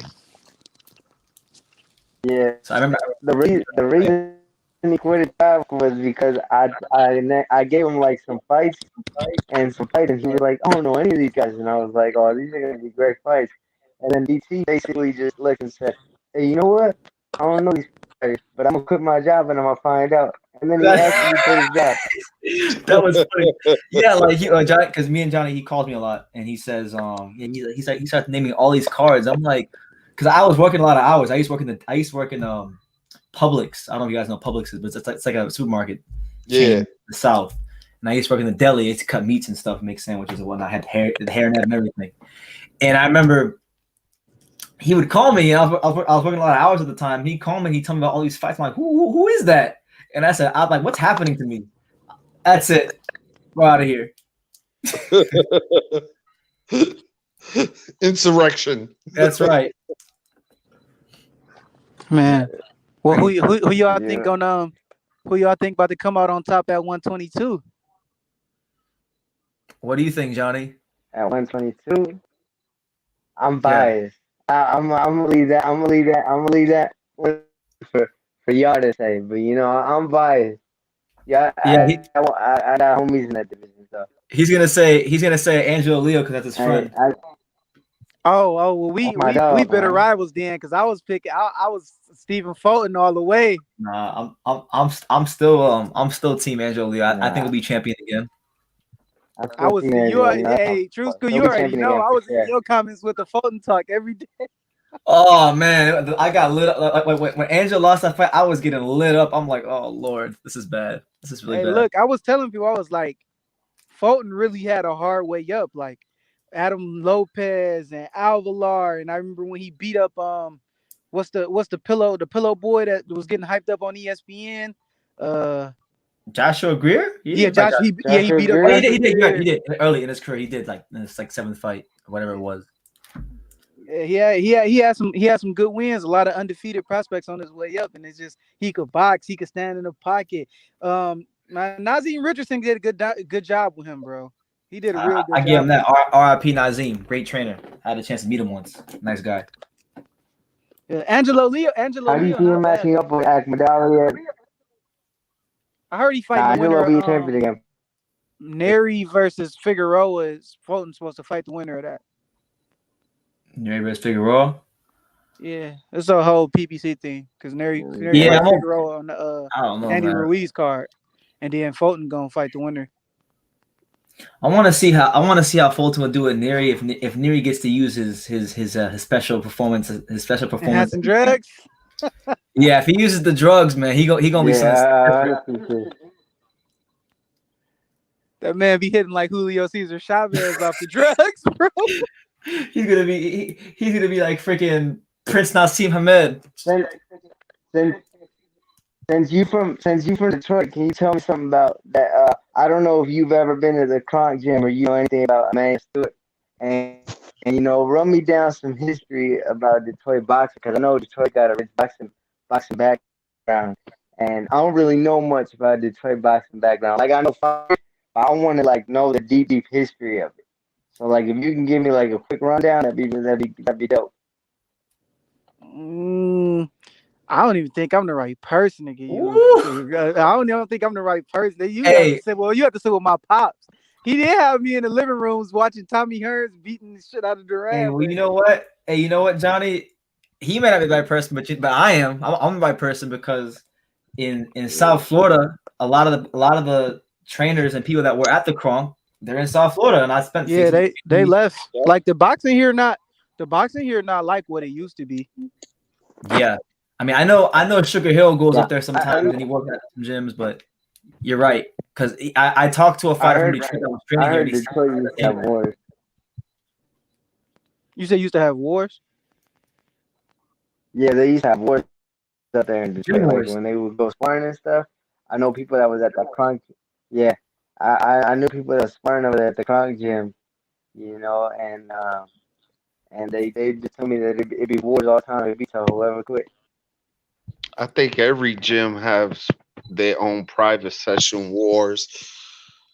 It's like when I used to box and I stopped boxing when I left New York, and then I got up to Norfolk, and that's how I met Sweet Pea, and I got back into boxing. I think I was like 21 at the time. This was 91, and then I was sparring this kid. He was like up and coming. He was like 18, and Panama. He told us, "Yo, like sparring." Next thing you know, this dude tried to hit me full blast on my nose. Damn. And he didn't know what he was doing. Right? If Panama saw I was about to go to his ass with some vicious shots. And then he saw my combination setup, and then Panama had to jump in. Anybody that knows 23rd Street Gym that Sweet Pea first started from Mr. Todd, he was the owner. Panama was the guy with the tracheotomy in his throat, and he had to cover his throat to talk to you. And that dude jumped in the ring, dude. He saw it in my eyes. I was gonna fuck that kid up. And he just jumped in and grabbed the kid. Yo, what are you doing? Are you stupid or something? That shit was fucking funny. Yeah. Sweet Pea always used to tell my brother, yo, when is your brother gonna fight again? He's like, I want to come see this boy. This boy's nasty, blah, blah, blah. I got to spar one time with Sweet Pea. I see you got the pictures of Baranchi getting knocked out right there. I just realized that. About when Tio finally what do you think when Tio finally moves up to 140 and let's say Tio fights like Jose Zepeda? Do you think that'd be a good fight for him to come up? Jose Zepeda? I thought he said he was gonna go. Tio said that once he fight this guy, what's his name? Is this mandatory or whatever the hell he is? He's gonna move up and go. He's gonna wait for Taylor versus Yeah, Ramirez winner, but no, that's over with. Bob already said that. Like Bob on some petty shit where he like, okay, you want to go fight on Triller? You not even getting a chance to fight Taylor Ramirez. Like that's out the window. He said some shit like that. Yeah. Well, yeah, he did kind of a power move, which I don't know if you want to do that to the Godfather. You know what I'm saying? He got many business influences, Bob regardless putting of people on the shelf. yeah. Niggas on the shelf. Bob don't care about Nah, man. Bob don't care about anything. Yeah, Yeah. man. Like, That was a good power move, I think, by Tio, man, because Tio is at the peak of his powers, and I think that that money he wasn't gonna get offered it by anybody else. So I thought it was a great move. I would have done the same thing. His money, he's 20, 20, 23, 22. So I why mean, not? I feel Experience. you. I'm just saying That the sounds good. last time somebody tried a power move with Bob, it was Mikey, and that ain't go too good. nah, didn't. Bob has Yeah. those ironclad I contracts, think. and you can't just leave Bob. You gotta buy your way out, and it's a pain in the ass. Yeah. It could be done. It's just that And what do you? it's just the method on how you do it. You can't just, you know what I mean? Business I heard. wise, you got to do it in a bipartisan way. Yeah. I heard Oscar De La Hoya coming back in July. What do you guys think about that? Oh, I saw that on Triller. Triller. Shout out to Peter Khan, man. My boy Peter Khan. He's the head of boxing at Triller now.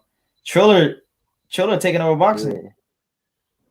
They taking over boxing. They got the face of boxing, Jake Paul. They got Teofimo Lopez. All jokes aside, I know people don't like Jake Paul. I've actually I've warmed up to him. They got the great Paul. They got Regis Prograis on the card too, right? They do got Regis Prograis, but I really wanted to Jake Paul because he said something that most boxing channels don't even say. He was like, "Yeah, man, Canelo needs to stop ducking Demetrius Andrade." When he said that, I said, "You know what? This kid ain't so bad." I feel bad for Andrade. He actually trying to get some of these. He's trying to get some of these fights now. I did like at 154. I did think he was kind of annoying. Like, bro, this dude ain't fighting nobody. He always talking. But like now, like he really be trying to fight everybody. Try to fight GGG. Came to the zone. GGG don't want to fight him. Try to fight Charlo. Try to do unification. That's the fight I do not understand. Neither one of you has a marquee win. Neither one of you has ever unified. You both are over 30. What the money is there? Like I don't get it. Like you that scared to lose your O? And I know from Andrade's side, he tried to get the fight and they like I seen who was that Ronnie Shields saying no, we don't want that fighter. And then Charlo came out and said he never fighting Andrade or some weird stuff like that. But it's like Man, you don't have a marquee win. Who are you to say what you want? Charlo didn't even want fucking Danny Jacobs, man. He bitched out on Danny Jacobs. When Danny Jacobs said, "I'm touching M's," You ain't even touching M yet. Hey, it was funny because Charlo said some, but I will, and he said, I don't care what you're gonna do. I know what you're. Hey, that shit was fucked up, bro. I know what you're gonna do. Yeah, you touching M's right now. I'm like, oh man, this is bullying. It was like The pull-up shirt, man. Yeah. The Tommy Bahama. Nah, and then there was man, and then I think Demetrius Andre big fight. A lot of people would disagree with me too, but I think his big fight is gonna come in like a year or two. But I think it's gonna be crazy. I think I'm crazy, but I think he's gonna end up fighting Jaime Munguia. I think Jaime Munguia gonna move up to 68 too. Man, Jaime Munguia is just man. He's fighting Boo Boo's leftovers. He's fighting. I just saw it today. He's gonna be fighting Suleski. You're right. He could have just when Jaime Munguia moved up. He could have got an immediate shot at Boo Boo. He's out here going to war with what's that trash Irish guy that Spike O'Sullivan. Spike O'Sullivan he quit on the stool versus Eubank. Yeah, man. Like, bro, he's trash. That's Hogan. Man, he lost to Dennis Hogan. I remember that fight. Dennis Hogan beat his ass. I actually gotta go right now. I gotta take care of some stuff. But I'm gonna tap in with you guys. All right, bro. All right, Johnny, man, take care. I'll call you later on, bro, if you're still awake. I'll be back on if y'all All spawn. right. Another one you was talking Alright, about the take care. the Vergil Peace. Ortiz Crawford. I ain't gonna lie to you. I think Vergil Ortiz gonna get Erickson Lubin. Ooh, that bad first round? Maybe not first round, but I think he gonna get punished.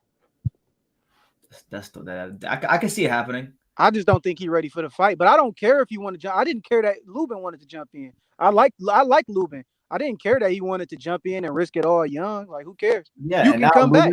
Lubin's came back, and he's gonna be in line with some big things, moving forward. Yeah, that's like the same thing. That's why I like what the UK does with their prospects, like making them fight each other. Like, People tend to forget that Bud is actually well, I can't say actually. He used to be a weight bully, or should I say, because he walks around at about 175, 170. Okay. That's my weight right now. Yeah. And he walks around and to drop to 147. The same way Errol Spence. Errol Spence, after he blew up before that, he even showed on one of his weights that he ballooned up to 177. And then he had to drop weight to go to 140, 147 and fight. yeah, the difference between Errol and Bud though is Bud was in the amateurs at 132, and then he moved up to 135, right? And like he was in there with Danny because Danny moved up to 140. But Errol was in the amateurs at 152. I think he started his career at 154, and then he came down Yeah, to 147. 154. Yeah. Yeah. So he was squeezing down. I think Bud just naturally was just growing, But Yeah. Spence been squeezing down. Oh, That's what I Spence think is was going on in huge. that Porter. Spence, in that I've Porter seen fight. Spence in person. He's massive for a welterweight. Dude, he was almost big as Gennady Golovkin when he was standing next to him. Yeah, man, and he sucks all the way down to welterweight. It's ridiculous. Even Tio, you saw that shit when Tio was in the ring with Golovkin. Yeah, I did see that. How big Tio was? Tio. I mean, in South Florida, in the boxing community, we call him Gordo, and it's for a reason. Yeah, Gordito. Gordito, he's big, fat. Tio. I think he about to destroy Cambosos. I watched Cambosos last fight. He lost to Lee Selby. To me, he was getting his head boxed off. I didn't see anywhere where he won at. I thought Cambosos edged it out, but I could see Lee Selby winning. We disagree here and there. It's rare, but it happens. Yeah. I listen, man. I didn't think Cambosos really imposed himself on the fight. Neither did Lee. Lee was trying to box him, but from what I remember watching the fight, I remember seeing Lee have success boxing off his back foot for like 2 or 3 rounds, and because the fight was more competitive than people thought it was going to be, they thought it was they thought he was robbed, and now he lost a close fight. Hey BT, I'm gonna bounce off because I need to charge my phone, my brother. I appreciate you. Hey, Ali 313, keep up Detroit. I do believe that if what's his name come back, Tony Harrison, he come back, I think he could beat Charlo again. Yeah, he just got to play the mind game with him. He just gotta not drop his hands. Yeah, just stay switched up in 12 rounds. But Charlo a beast though. Respect, he's a beast. I think he about to get undisputed versus Castano. If they make that fight happen next, yeah, hopefully they do. Who else? I mean, Tio knockout Camboso just said that. I think he's gonna punish. I'm going to that fight, yo. I'm gonna go to that fight 100% because that fight's gonna be in Miami at my favorite stadium in all of Miami, Marlins Park. More than likely be at Marlins Park, so I'll be there at that fight because that'll be a dream come true. I get to watch boxing in my favorite stadium. So hopefully. They haven't announced the venue yet, but right now they're saying Marlins Park is the favorite. So I'm excited for that fight. It's going to be a crazy seeing Teofimo fight back in his real home, not Brooklyn, but his real home that he doesn't act like he's from South Florida. But yeah, he switched it up on.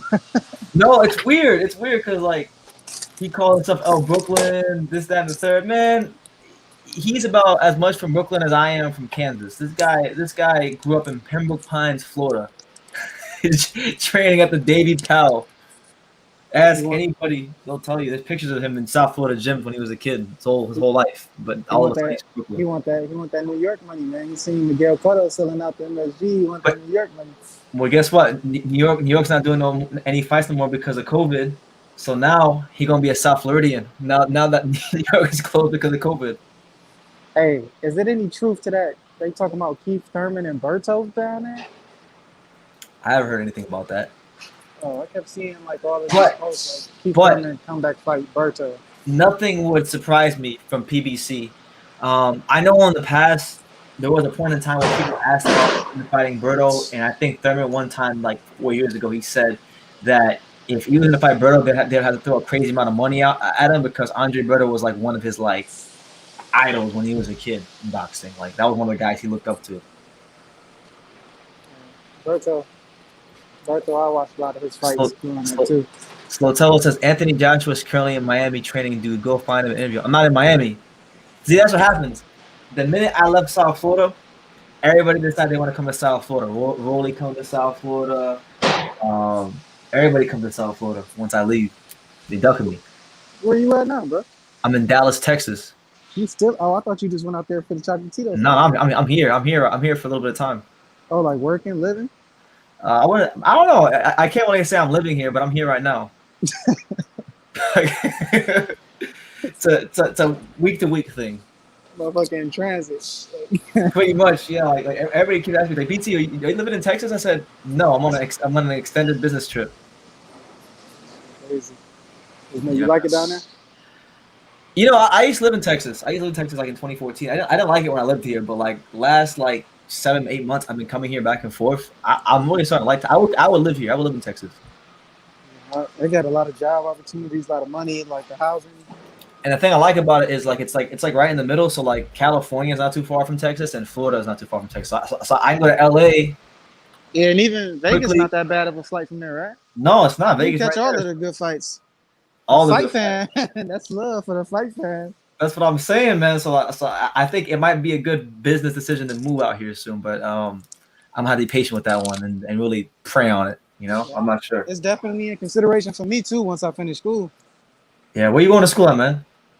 Wayne State University, downtown Detroit, baby. Wayne State?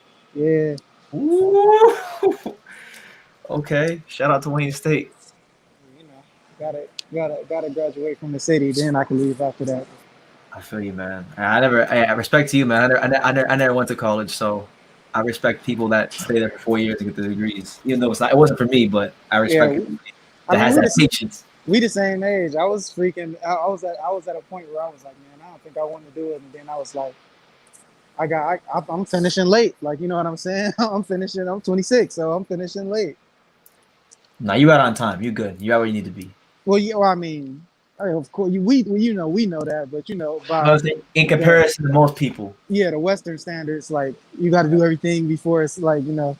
You know, thankfully, I stopped living by people's standards a long time ago. So facts, bro. Like you just gotta go with your move. Do what you do and go with your move. Really. And Tony Clay, shout out to him. He says Tyson Fury is bad for boxing. Could you please explain? Are you gonna say he's ducking or that he used the gloves? Hey, true, bro. I gotta get back to work. But let's go, AJ. Fuck Fury. Oh man. Hey, you know, there's only one Tyson Fury. Team Fury. I'm going for AJ though. I'm gonna wear my AJ boxing hoodie. I'm gonna order one. Okay. So all right, bro. I gotta dip. All right, man. Take care, man. So that was my main man, Ali 313 Detroit. What's up? Hi, hold on. I should have asked him this before he left. How the hell are you gonna go against Tyson Fury? He's being trained by Sugar Hill, one of Detroit's very own. Talking about he's fighting the Kronk style, and you're not gonna over Tyson Fury. I'm questioning your Detroit credentials, my friend, right now, but I'll let it slide. Good having him on. You know what? While we're here, let's get some other boxing news because there was a couple things that I wanted to talk about that I didn't touch on.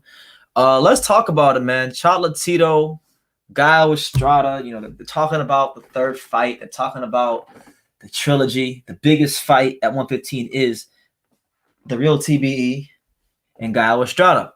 Now, today we had some news that broke that Gaio Estrada has, in fact, been named the WBC franchise champion, and the WBC will implement this 4-man tournament at 115, so to speak. Now, I read the article for you guys verbatim, so don't mind me, but I'm just reading so you guys know what happened if you don't know what happened.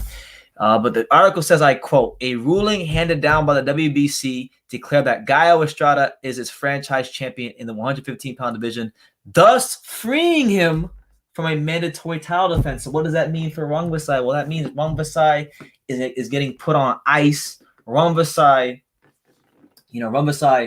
is going to have to wait his turn, which is crazy because Rungvisai's already waited so long.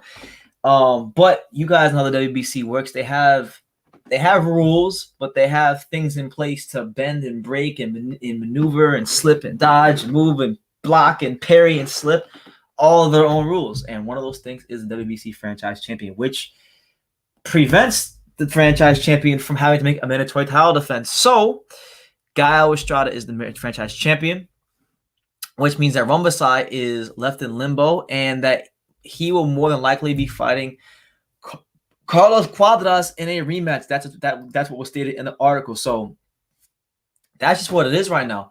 That's just what it is. Like, you know, there's so many ways to look at this. First of all, it's business as usual for the WBC. Bunch of bullshit. Because honestly, and I'm a Cholatito fan. Y'all know that. I call him the real TBE. Cholatito is definitely the biggest fight with Gaio Estrada in the division, but Rungvisai does deserve the fight. Does deserve the third fight with Estrada, so they can settle that and we can get more clarity in the division. Now the WBC said nope, that's not happening. So I guess it's a no-go. It's not going to be happening next. But listen, I'm not complaining because I'm going to be at the third Cholatito Gaio Estrada fight. As long as it's on American soil, I will be at that fight. And you know, I've heard there's been rumblings that it's going to be at California at the StubHub Center. And listen, for those of you who watch this channel, y'all don't need to ask why I want to go to California. If you really know me, you guys know why I want to go to California. But I've been dying to go to California. I haven't gone to California in 5 years since Cholatito fought Cuadras. That was a magical night. And I really want to go back to California. I just need more than one excuse to go back to California. So hopefully it's in California. And, you know, I'm looking forward to a great fight. The second fight was the best fight I've ever went to in person. And the third fight, you know, hopefully we can get like a very, very, very just definitive outcome. Because the second fight, I mean, I thought it was definitive. The majority of the boxing thought it was definitive, but the three blind mice, the judges didn't think it was definitive. And Cholatito got shafted of completing what was supposed to be just a great comeback, an amazing comeback. Oh my God, he's here. I see him in the comments. So listen, you already know what I'm about to do. He's in the comments, so I will oblige him. There it is, H Money. Come on here and talk boxing with your boy BT. I was actually watching you last night before I went to sleep. I watched like about a good 30, 40 minutes. I was watching you and Bill Haney, and you got the heavy hitters on there, man. You got the heavy hitters on there. So there's a link. You know, you can come on if you want. But shout out to H Money. Make sure y'all go subscribe to H Money. You know, he's at 6,000 subscribers right now, I think. We're trying to get that man at 10,000 subscribers. So come on, go over there and support H Money. I know. And for those of you who don't know why I'm saying that, like I know me and H Money had our thing, because sometimes people don't see when I say these things. We had our issues in the past with the Tiafimo Senior thing, but we squashed it out. We talked it out as men, and I forgave him. There's no need for me to hate or be angry at anybody. I did enough of that in 2020. So with people on YouTube and in my own personal life, so I don't need to be doing that with anybody. So God bless H Money. He's here. Oh, here he is. The man himself. What's good, H Money? Yo, what's good, BT? How you feeling? I'm feeling great, man. I've had a very interesting day, and I'm just happy that I'm capping it off talking some boxing. And that's what's up. Let's do it, bro. We got a big fight tomorrow. Dillian Whyte versus Alexander Povetkin, the rematch. I'm excited. What about you? I'm not like I'm excited because it's a good heavyweight fight, but I really don't even feel like there should be a rematch. Freaking the Dillian White got knocked the fuck out. There shouldn't be no rematch. But you know, I guess it's good for White. He can prove himself, and Povetkin can make the outcome more. I mean, I don't know how you make it more definitive, but he's gonna try to make it more definitive tomorrow. So I'm not mad about. I'm not mad at the fight. I'm just not like extremely gassed about it. Well, I am. I'm very excited. You know, the first fight, it was incredible. It was an upset. You know, nobody gave Povetkin a chance. Povetkin, he came back. Remember, he got knocked down 2 times early in that fight. He got dropped twice and he got back up. And then he won the fight by a knockout. But Dillian White was winning. He was winning the whole fight. Dillian White, like I said, he dropped Povetkin 2 times, and Dillian White was winning. He was winning. And, you know, I think Dillian White can make his adjustments, and he's going to win the fight. To be honest with you, Dillian White should have won. He should have won the first fight. To be honest with you, bro, he made some mistakes, and it cost him. You know, the mistake that Dillian White made, he was being flat-footed. If Dillian White would have used his movement along with the jab and the body punching, Dillian White would have won the fight if he wasn't flat-footed. Now, the keys to victory is use the movement, use your footwork, and Dillian White should win the fight, I think, easily. Yeah, use your footwork and as much as possible take away that left hook. Take away the left hook. Neutralize the left hook by at least for me, if I was Dillian White, you neutralize the left hook by crowding him. Don't allow him to plant his feet, bend at the waist, and snap that left hook, because then that's when you get in trouble. Yeah, exactly. And then Dillian White, his chin, I think, is suspect, to be honest with you. You know, he's been down against Oscar Rivas, put him down. He got dropped by Joseph Parker. Yep. I think Derek Chisora, he's always getting dropped. AJ stopped him. What'd you say? AJ stopped him. Anthony Jackson. Yes, exactly. But this was the second time he was stopped. Only the second time. So, you know, he's a warrior. Every time Dillian White, most of the time, he gets back up. You know, the last time against Povetkin, he couldn't get back up. So, you know, I think I'm gonna go with Dillian White in this one, to be honest with you. What about you? Who you pick? I'm going with Dillian White again. And so hopefully if Povetkin doesn't go land a killer shot like he did last time, because I was like, wow, it's insane, that knockout. It's still amazing to watch that knockout.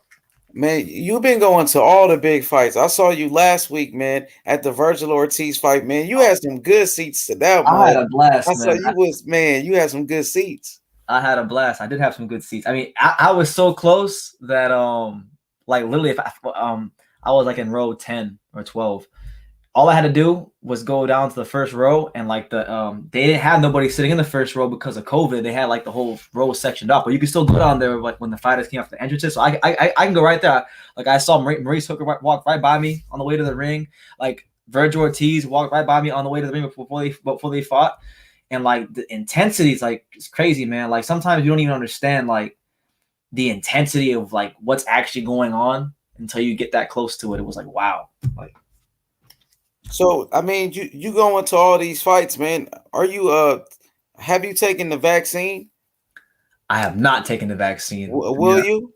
No, I don't want to take the vaccine. I don't trust it. I mean, the way you traveling and then you go into these big fights, I think it's going to be required. I might have to soon. Exactly. But I don't know, man. I might have to. I'm gonna have some tough decisions to make, because I really don't trust the vaccine, man. Like they got Marvin Hagler. So I mean, I heard it wasn't that though. I think his family put out a statement and said it wasn't the vaccine. Now, you know, I'm worried about Pops as well. You know what I mean? Because maybe you don't probably need the vaccine, maybe, but you know, what if you catch it and God forbid, Pops gets sick or something. That would be unfortunate. But I'm not gonna see Pops for a little bit of time. So you've been gone, man. I miss you and Pops together, man. I'm gonna be honest with you. Yeah, man. I think what is it? The 20th? Yeah, it's been a month. Shit, it's been a month already. It's been a month. I haven't seen Pops in a month. Yeah, man. I kind of miss it when you and Pops are together. But Pops follow me on Instagram. I follow them back. So, man, shout outs to Pops, man. Much love and respect to you, Pops. Yeah, he's a legend. What's crazy? I haven't even put it out yet, but he went to this gym. He went to this gym in Miami. This gym by our house called Mickey Demo's boxing gym. A lot of local fighters train there, and he interviewed a couple of local people. He interviewed this guy named Calvin Ford. He's like a really respected amateur coach. Like he trained Tank. Don't he train Tank? Is that the no, that was oh my bad. Calvin Ford is Tank's trainer. You're right. I'm thinking about our coach's name is Ian Ford. I get him mixed up. It's Ian Ford. But yeah, like he's a really he's got history in boxing. Like he was there when Teofimo was a baby as an amateur, and all the local people were amateurs. Like he interviewed him. He interviewed this other prospect who's pretty good, Daniel Bailey. He's from the area. He's going to be pretty good. He's doing interviews, Pop. He's going to these gyms by himself doing interviews, and he's supposed to go to Mundo Boxing Gym soon to try to get Pedro Diaz and I think Hergovic and Ju Can and all them guys. So he's keeping himself busy. He's getting active. Oh, yeah. Hey, so Florida out there where you guys are from, man. I mean, it's a lot of boxing clubs out there, right? A lot of boxing gyms, a lot of fighters out there, right? There's a lot of, especially now. I mean, we've always had a lot of fighters out there, but like now with COVID, everybody's coming to either Florida or Texas. And I was looking at it yesterday because I'm writing a couple of books. I finished typing one of them, but I haven't like published it or anything. The second one I'm gonna write, it's gonna be about like the gyms in South Florida, and I was counting them yesterday. There's around 19 or 20 gyms in the South Florida area. So like from West Palm Beach all the way down to like Miami, there's about 20 gyms. For sure. So I know the guy from the Boxing Voice, Nestor Gibbs. He actually moved out there to Florida now. What part? Do you know what part? I'm not sure, but I heard he's trying to hang out with Filip Hergovic and shit. So you might see him around. He's in Miami then. He's in Miami. Yeah, because Filip Hergovic trains out of Mundo Boxing Gym, which is like really, really far down in Miami. Yeah, so you're gonna be seeing him around, and a lot of fights out there, right, in Miami now. Devin Haney fought out there and stuff. Yeah, man. Well, yeah, he fought in Hollywood, which isn't too far from Miami. Teofimo is gonna be fighting George Kambosos at my favorite venue in all of Miami, which is Marlins Park Baseball Stadium. So I'm gonna be at that fight. I'm gonna go back to Florida for that fight for that week. Is Teofimo Lopez your favorite fighter? Would you say that? No. Is he one of them? Is he close to being one of your favorites? He's like right now, I would say he's my top 10. I like him. Favorites? Top like active fighters. Yeah, not ever, but top 10. Okay. Active. Yeah, I like Tio. Now, if Teofimo stopped calling himself El Brooklyn and embraced where he's really from a little bit more, then I would like him a bit more. But his dad came to my show yesterday. I was watching. I saw you had Bill and him yesterday. I was watching it, and they pretty much made the fight happen yesterday. So that's why you guys need to go over to H Money's channel. He's getting all the people to go over there. He's doing his thing. I want to get you back on the panel. Hopefully, one of these times. I'm gonna get on the panel. I mean, are you going live? Will you be live tomorrow night? Yeah, I don't think tomorrow night because they got the UFC fight. I'll be live, but I think I'm gonna be doing the UFC. But I'll be going live probably every day after that, man. Like talking boxing. And Sunday, if you can stop by, join the panel, man. We have a good time. You know what I mean? Talk great boxing. You know what I mean? And that's what it's all about. And I respect you, man. You taught me a lot. You corrected me when I was wrong. You know what I mean? And I apologize for whatever mistakes I made. Nobody is perfect. All forgiven, man. All forgiven. Yes, nobody is perfect, bro. If God can forgive me for the things I've done in my life, which I haven't done anything too crazy, but I've done some shit. Who am I to who am I to hold grudges against anybody? Yeah, absolutely. And yeah, man. So I got a fighter comparison for Teofimo Lopez. Okay. You let me know am I accurate with my comparison? Okay. Teofimo Lopez, the next Canelo Alvarez. Wow, Canelo. That's interesting. So Canelo's a counterpuncher, a flat-footed counterpuncher. Teofimo's a counterpuncher, but he's not always flat-footed. He's more athletic. I can see it. They both got those quick reflexes. I can see a comparison. They both use a lot. They both use a lot of like upper body movement. You think you think he could be better than Canelo? Is he a better prospect than Canelo was at 23? Would you say at the same age Tio is better than Canelo was? Yes. That's not even for me. That's not even close. All right, for sure. For sure. Because like when Canelo was 23, because I know his American debut was against Larry Mosley. He was 21 when he fought Larry Mosley, and then after that, that's when he started fighting on those Floyd undercards, and he was fighting like Jose Miguel Cotto, and Jose Miguel Cotto hurt him. I think he might have been around 23 when he fought Jose Miguel Cotto, somewhere around there. So the guy that fought Jose Miguel Cotto versus the guy that fought Lomachenko, I mean, it's not a comparison. It's not for me at this stage. He's much further along than Canelo. Doesn't mean he'll get to where Canelo's now, but might be better though. Is it? He got potential to be better than Canelo. Is that what you're telling me? Yeah, absolutely, man. He's a talented fighter, man. Like, look, you know I like Teofimo Lopez, but like I've had a chance to follow him for a long time because like he trained in my area and whatnot. You know, some like fighters that I mean when I had aspirations of fighting and whatnot, fighters that I used to spar fought him in the amateurs in the Golden Gloves. So I knew how good he was as an amateur. And as a pro, from his pro debut to now, he's pretty much continued what he was doing as an amateur. I think Teofimo Lopez, not only does he have a chance to be better than Canelo Alvarez, I think he's got a chance to go down as one of the all-time greats if he continues putting it together and keeps his head on straight. Man, respect. That's respect, man. You know, you got to respect Teofimo Lopez for beating Lomachenko. You know, even Lomachenko did have a loss to Salido, but Lomachenko was still a great fighter. You know, I think Lomachenko was better at the smaller weight classes, like at 130, you know, at 126. But Teofimo Lopez still stepped up to the plate. You know, he got the victory. He beat Lomachenko. He beat Richard Comey. He beat Nakatani. He beat some tough fighters. He's only 23. You know, I respect what he did. I respect him. I respect his father. He's doing some great things, and he is a beast. You can't deny it. Teofimo Lopez. He is a monster, bro. And you know, I want to see the big fights with Teofimo Lopez and Devin Haney. Hopefully, they can make it happen one day. You know, hopefully. I hope so, man. So I want to ask you, man, because like obviously you're a big supporter of Devin Haney. That's no secret. What do you think about Devin Haney, like where he's at in his career right now? I mean, I know he's fighting Linares. What do you think about that fight and just where he's at right now?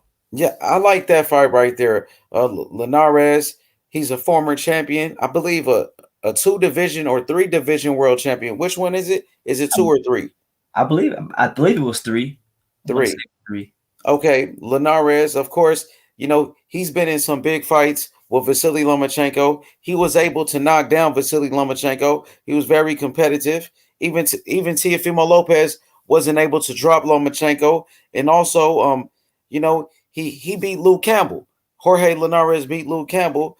You know, I think this is a good fight for a young fighter like Devin Haney, who's only 22. So I believe Bob Arum, he said if Devin Haney can beat Jorge Linares, he's willing to make this Teofimo Lopez fight. So I like this fight for Devin. And also, he's getting, I think, $3 million. $3 million to fight Jorge Linares.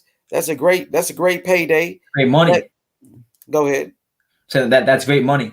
Yeah, it is for such a young fighter. You know, so shout outs to Eddie Hearn and DAZN for making this happen. So Dev, he needs to go out there, handle his business, and look good. You know, look good. You know, so he can silence some of the critics. You know, possibly get a stoppage. If you don't get the stoppage, dominate the fight. You know, he got to look sharp. And I told his dad yesterday, we got to make a statement in this fight. Got to make a statement.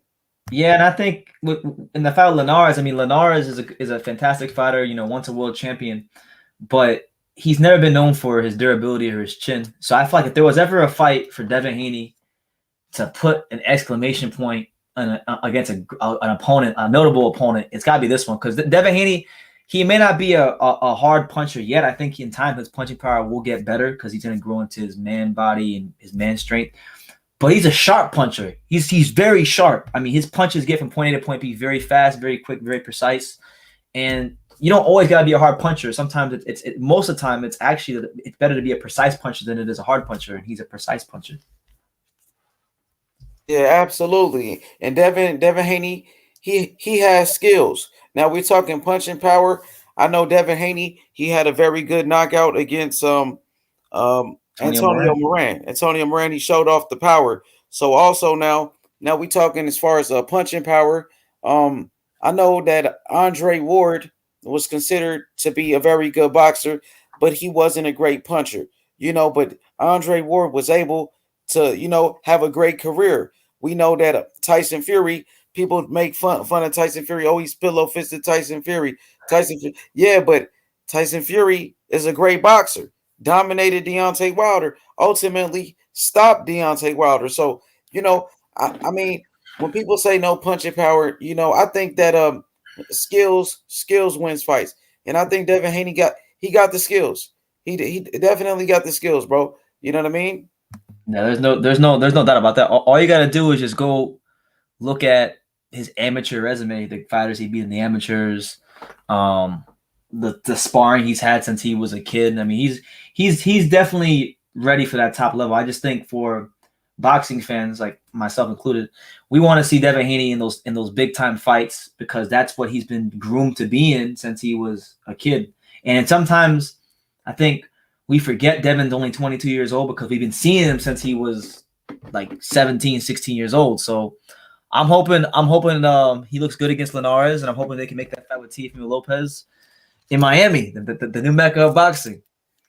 Yeah, that's a great fight, man. I think everybody wants to see Teofimo Lopez versus Devin Haney. They got history since, I believe before, when they were young, before they were even champions, they sparred each other.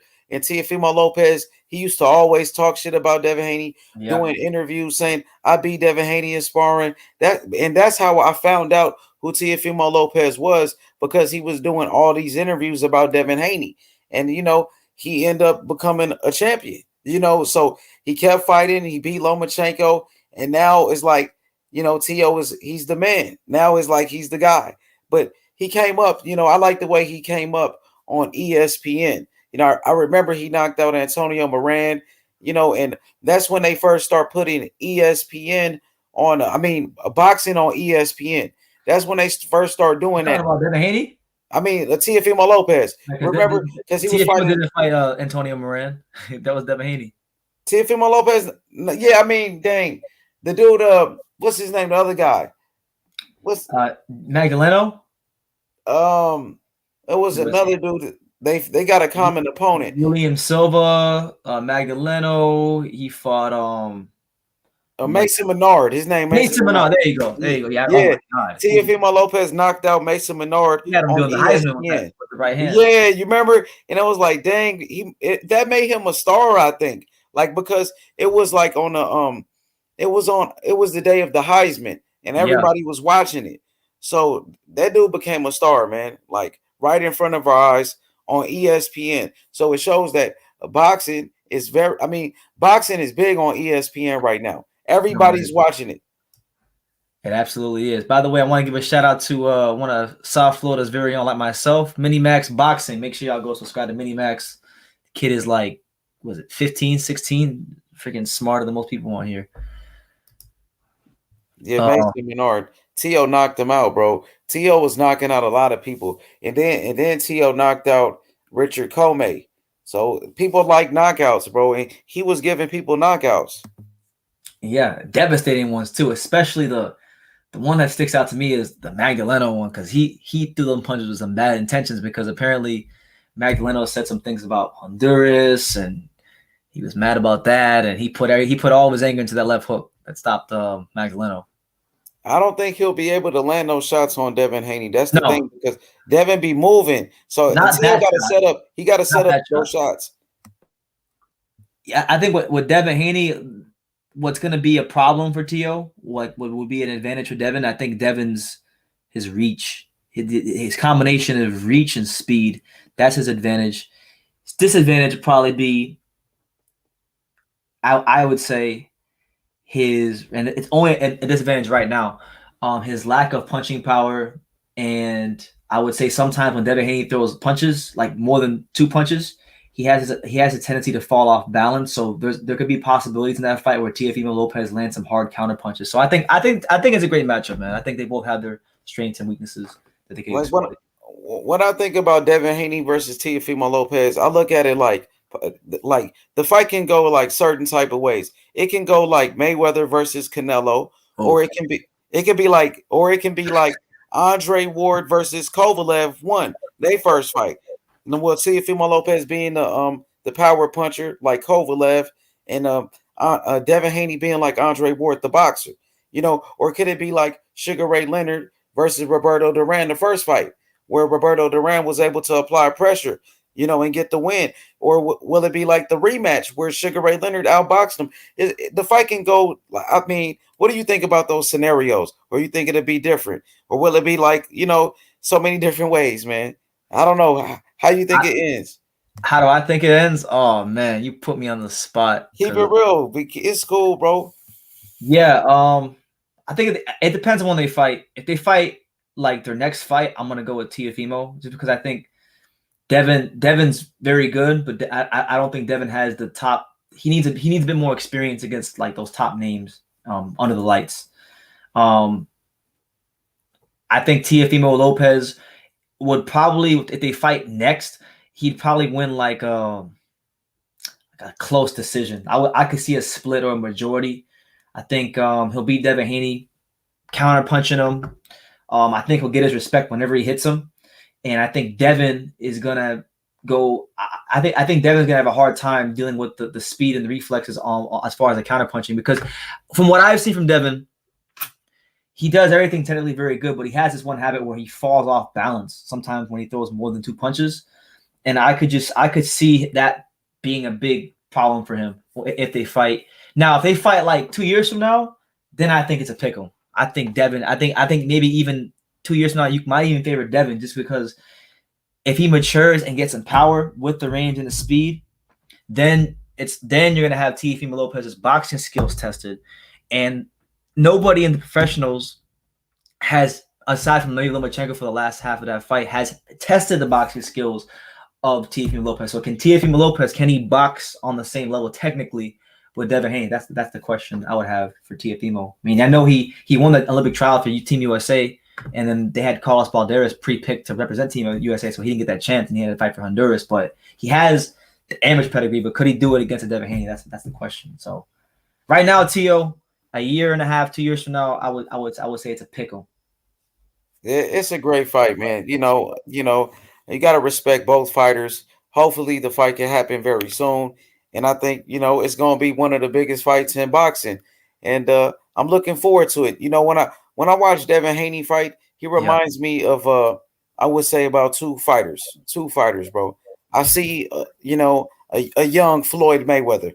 I see a young Andre Ward and Devin Haney. I see these are the two fighters. So when I talk to his dad, I always talk about Andre Ward. Like, we got to be better than Andre. Andre was a great fighter, but we want to be better. Like I told him, the similarities, how these guys, they favor each other. My bad. Go ahead. Why do you say Andre Ward? I want to know why you say that. Because first, the left hand, the jab. Andre Ward had a great left hand. So does Devin Haney.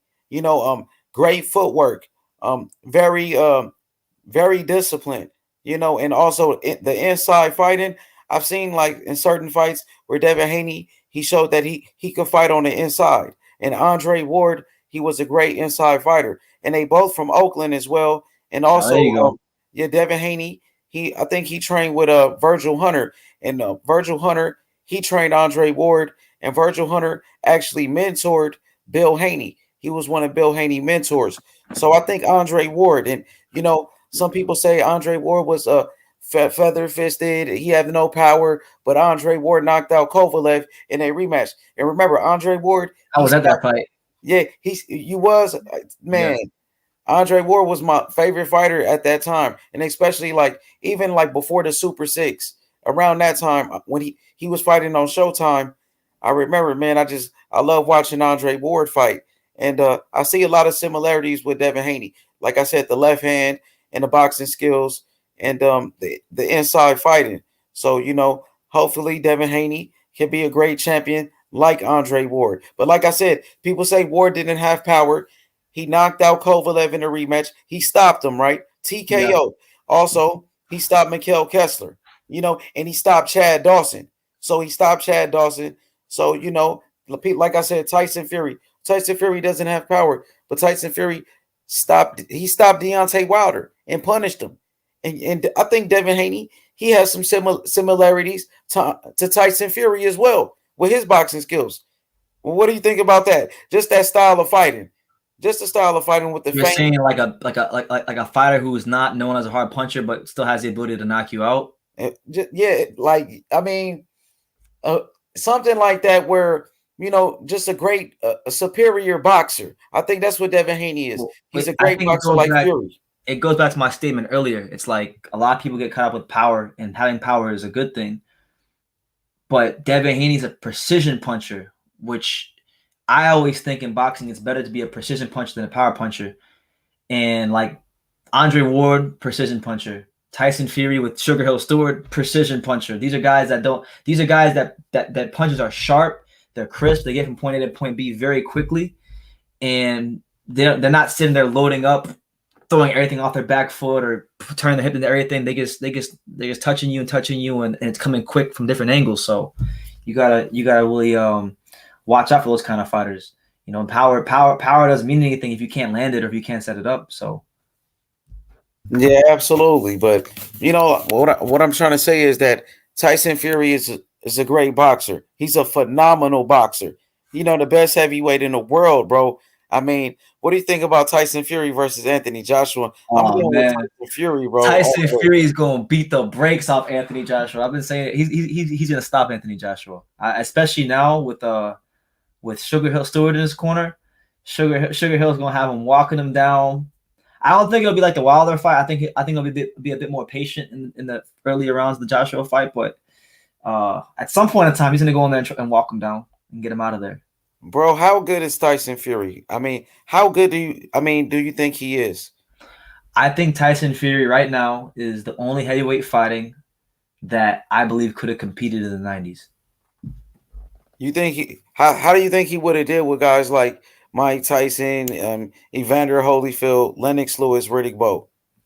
I think so. Okay, I think against Riddick Bowe, and like, yeah, I'm kind of I like Riddick. I'm not gonna lie to you. I'm kind of biased with Riddick Bowe. I rate him really highly because I've had a chance to like train with him and stuff, and great fighter.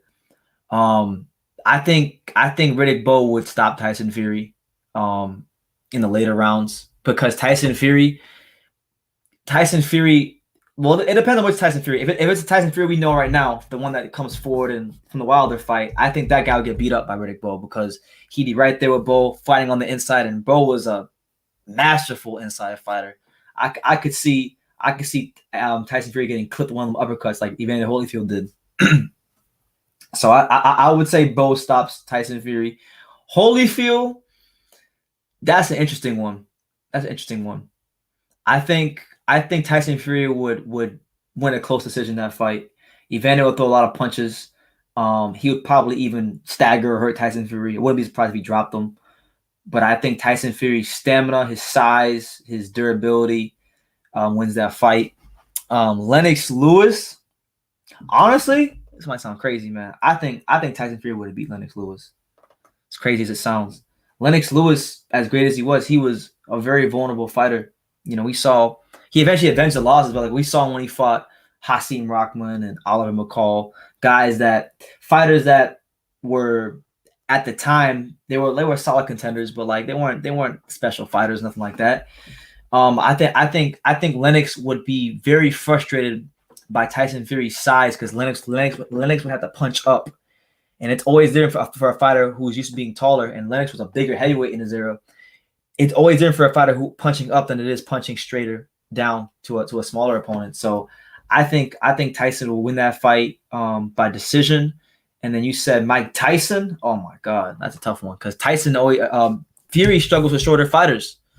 Like when he fought Otto Wallin, he was a significantly shorter fighter. John McDermott, significantly shorter fighter. I would say that's pick 'em. That one's pick 'em. I would favor Tyson Fury slightly. So you basically pick Tyson Fury over everybody but Riddick Bowe. Yeah, pretty much. And you said you biased towards Riddick Bowe. All right, so you asked the wrong guy. You asked I the ain't wrong gonna lie, guy. I agree with you. I think Tyson Fury beats all of them too. But Yeah. even I think Tyson Fury beats Riddick Bowe. I think Tyson Fury beats Riddick Bowe as well. Because we've seen Riddick Bowe when he fought against, when he fought against Galata, I don't think he was himself at that time. But No. I mean, he wasn't himself. But you know, Like when I say Riddick Bowe, I want to clarify what I mean. I'm talking about the guy that fought Holyfield in the first fight, the 1992 Riddick yeah, Bowe. that one. That Riddick Bowe. I'm not talking about Bowe that fought Jorge Luis Gonzalez, but that was a good performance. But like Galata or any of those guys, Jesse Ferguson. No, I'm talking about first. I'm talking about the first Holyfield Riddick Bowe. That guy was could be anybody. Yeah, that was Riddick Bowe at his best. And I would take the best version of Tyson Fury. The Tyson Fury that beat Klitschko. I think Oh my God. that Tyson, one, man, he was the best, bro. Oh my goodness. He gave him a boxing lesson. people don't appreciate that performance enough. Everybody says people don't know boxing. They say, "Oh, that fight was boring," but I'm like, I don't think that because I saw a guy who was 6'9", moving like a freaking light heavyweight, unreal speed, unreal. Like I don't think we've seen. It's crazy. I don't think we've seen speed like that from a heavyweight on his feet. And I hate to say it, but like since Muhammad Ali and Larry Holmes. And Larry Holmes, yeah, Larry Holmes. Yeah, like that. All right, thank you. That's what I've been thinking the same thing. Like, so I mean, if you could give Tyson Fury a fighter comparison, who would it be? Muhammad Ali? I mean, is that the only one that's that elusive like him, or Larry Holmes? Maybe. Between those are gonna come to mind. Because with that type of footwork, right? With that type of movement. Yeah, because there hasn't been too many heavyweights with that kind of footwork and whatnot, There hasn't. So the thing with Ali is like it's hard to ever because the problem with people with Ali is like they can't just look at him as the fighter. They always look at him for like the icon that he was. And they can't separate him. Like, yes, Ali was a great fighter, but he was vulnerable like any other fighter. I mean, Muhammad Ali got dropped by Chuck Wepner. He had a close decision with Doug Jones. Doug Jones was a fringe contender. He was a beatable fighter. He was a great fighter, but he was beatable like any other fighter.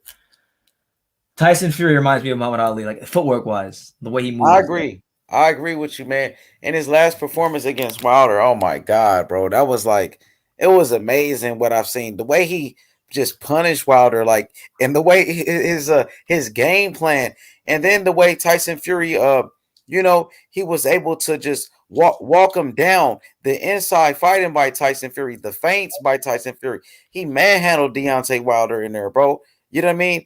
And it was just a thing of beauty, to be honest. It was one of the best performances I've ever seen. So when you think about heavyweight boxing, now I remember when Muhammad Ali beat Sonny Liston, and Sonny Liston was supposed to be the biggest puncher in the world. He was a knockout artist. Everybody was scared of Liston, but Ali went in there and stopped Sonny Liston.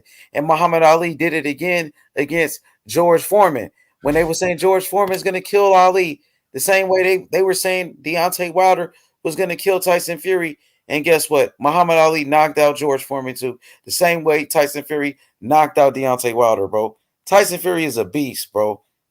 He's the man. And I just hope, I'm hoping after he beats Anthony Joshua that people need to give him his due as one of the great heavyweights of all time. So if he beats Anthony Joshua, would Tyson Fury be in your top 10 heavyweights of all time? That's a tough question. I have to really think about it. I'll tell you who I have ahead of him right now for sure, off the top of my head. Joe Louis would be ahead of him. Muhammad Ali, Foreman, Holyfield. Who else is there? Lennox Lewis for now. Who else? Larry Holmes, of course. Gotta have Larry. What is that, like 5 or 6? Say it again one more time. Larry Holmes, Muhammad Ali, Muhammad Ali, Lennox Lewis, Holyfield. What else did I say? I don't remember what I said. Lewis. You said Joe Lewis. I said Joe Lewis first. I said Joe Lewis. So that's 5. He might be. Honestly, he might crack the 10th spot. He might, because how do you deny a guy who's won the Ring Magazine belt at heavyweight twice? I don't think that's ever been done before.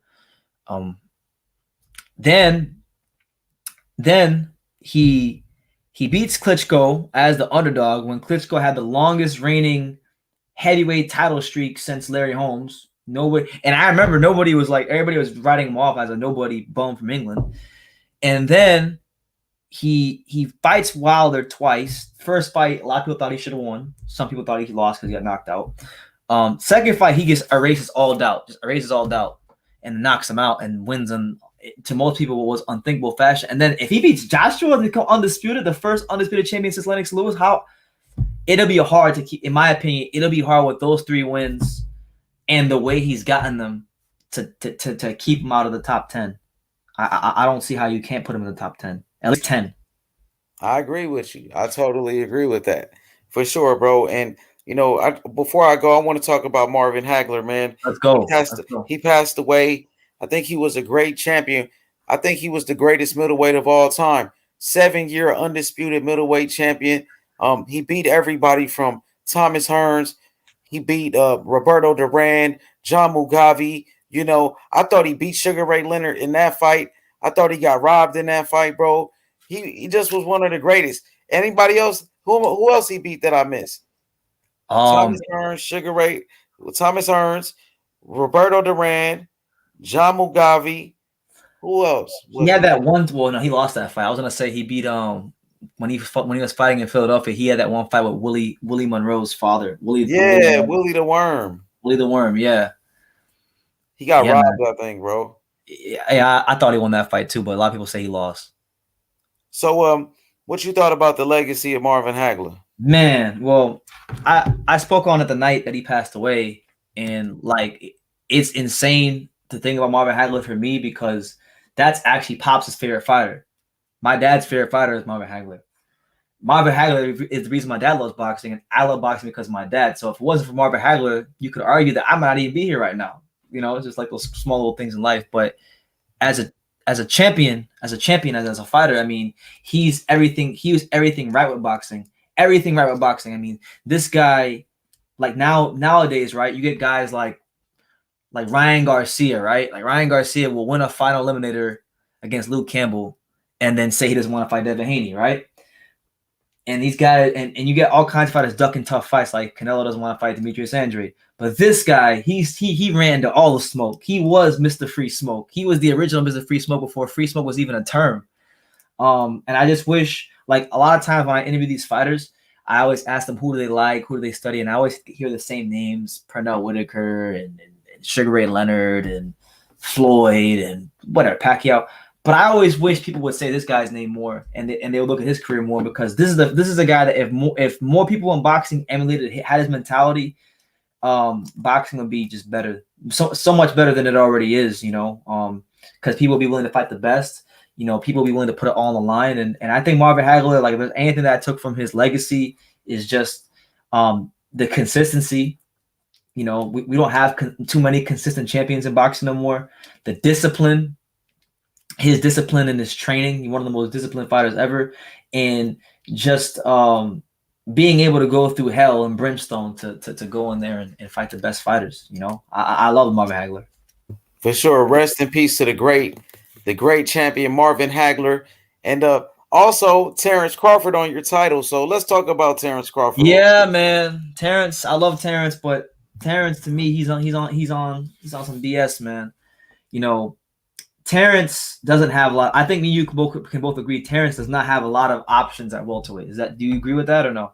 I mean, it should be a lot of options. He should. Well, I know he should, but we don't live in a world of he should. We live in reality. Like, we know PBC's not gonna. The PBC welterweights don't want no smoke with Terence Crawford because he would ruin their plans. He'd ruin a lot of plans if they fought him. So he doesn't have a lot of options. Porter, that fight's not gonna happen. Spence don't want to fight him. Thurman definitely don't want to fight him. Pacquiao wants $40 million to fight him, and Bob's not going to pay that. So he doesn't have a lot of options. So Vergil Ortiz calls him out. Vergil Ortiz is number 2 in the WBO. Vergil Ortiz is undefeated. Vergil Ortiz has a very fast growing Mexican following. I can verify that because I was in the arena and people were going nuts for Vergil Ortiz, buying all kinds of shirts, and his buzz is getting a lot bigger, fight by fight. I feel like if he can't find a better fight, then he should go fight Vergil Ortiz, because Vergil Ortiz is the top prospect, or I can't call him a prospect, but he's one of the top young fighters in boxing. He's undefeated. dangerous fighter, can punch both hands, got a big Mexican following. I mean, what is there to lose? You can't. I don't think right now he could do better than fighting Vergil Ortiz. Because if you're not gonna fight Vergil Ortiz, then your options are like you have to fight like the Castillo Claytons of the world, and I don't think people want to see that. So, well, I can say this, man. Vergil Ortiz he's a great young fighter. He got some great skills, man. 17 wins, 17 knockouts. He won the Prospect of the Year in 2020, I believe. So this guy is a great young talent. Right now, he's a contender, like you said. He's ranked number 2 in a WBO. I'm looking forward to this big fight with Terence Crawford and Vergil Ortiz. Now, Robert Garcia, he has beat Bo Mac's fighter 2 times already. Bo Mac, the trainer of Terence Crawford. Now, they got history with Terence Crawford's team. Robert Garcia, the trainer of Vergil Ortiz. Vergil Ortiz just beat Maurice Hooker, Terence Crawford's stablemate. Terence Crawford was at the fight. Now, Vergil Ortiz, he did call him out, but I mean, they asked him. He didn't just like come out and say, I want Terence Crawford. I think it was Chris Mannix. He said, what about fighting Terence Crawford? And I think that he asked him about Terence Crawford and Errol Spence. He did. He said, I think his exact quote was, he said 3 pieces of the welterweight championship are in the building tonight. And then he asked the question. Yeah, so and then the zone, they put the camera on Terence Crawford and it just hyped it up. So it became about Terence Crawford and Vergil Ortiz. And that's right, because he's ranked number 2 for the WBO title that Terence Crawford got. So this fight should happen. And I agree with you. I want to see the fight happen next. But does Golden Boy win it? Was Vergil just doing what all the young fighters do? Call out the guys? Like, is he doing what Devin Haney was doing with Lomachenko? You know what I mean? Is that what he's doing, or do they really want the fight to happen? I personally, I don't talk to Oscar, so I don't know. But I think I don't see why they wouldn't take that fight, because even if Vergil, listen, Vergil will go in as an underdog. It'll be the first fight in Vergil's career where he goes in as an underdog. If he loses, people are just gonna say most people are gonna say he's young.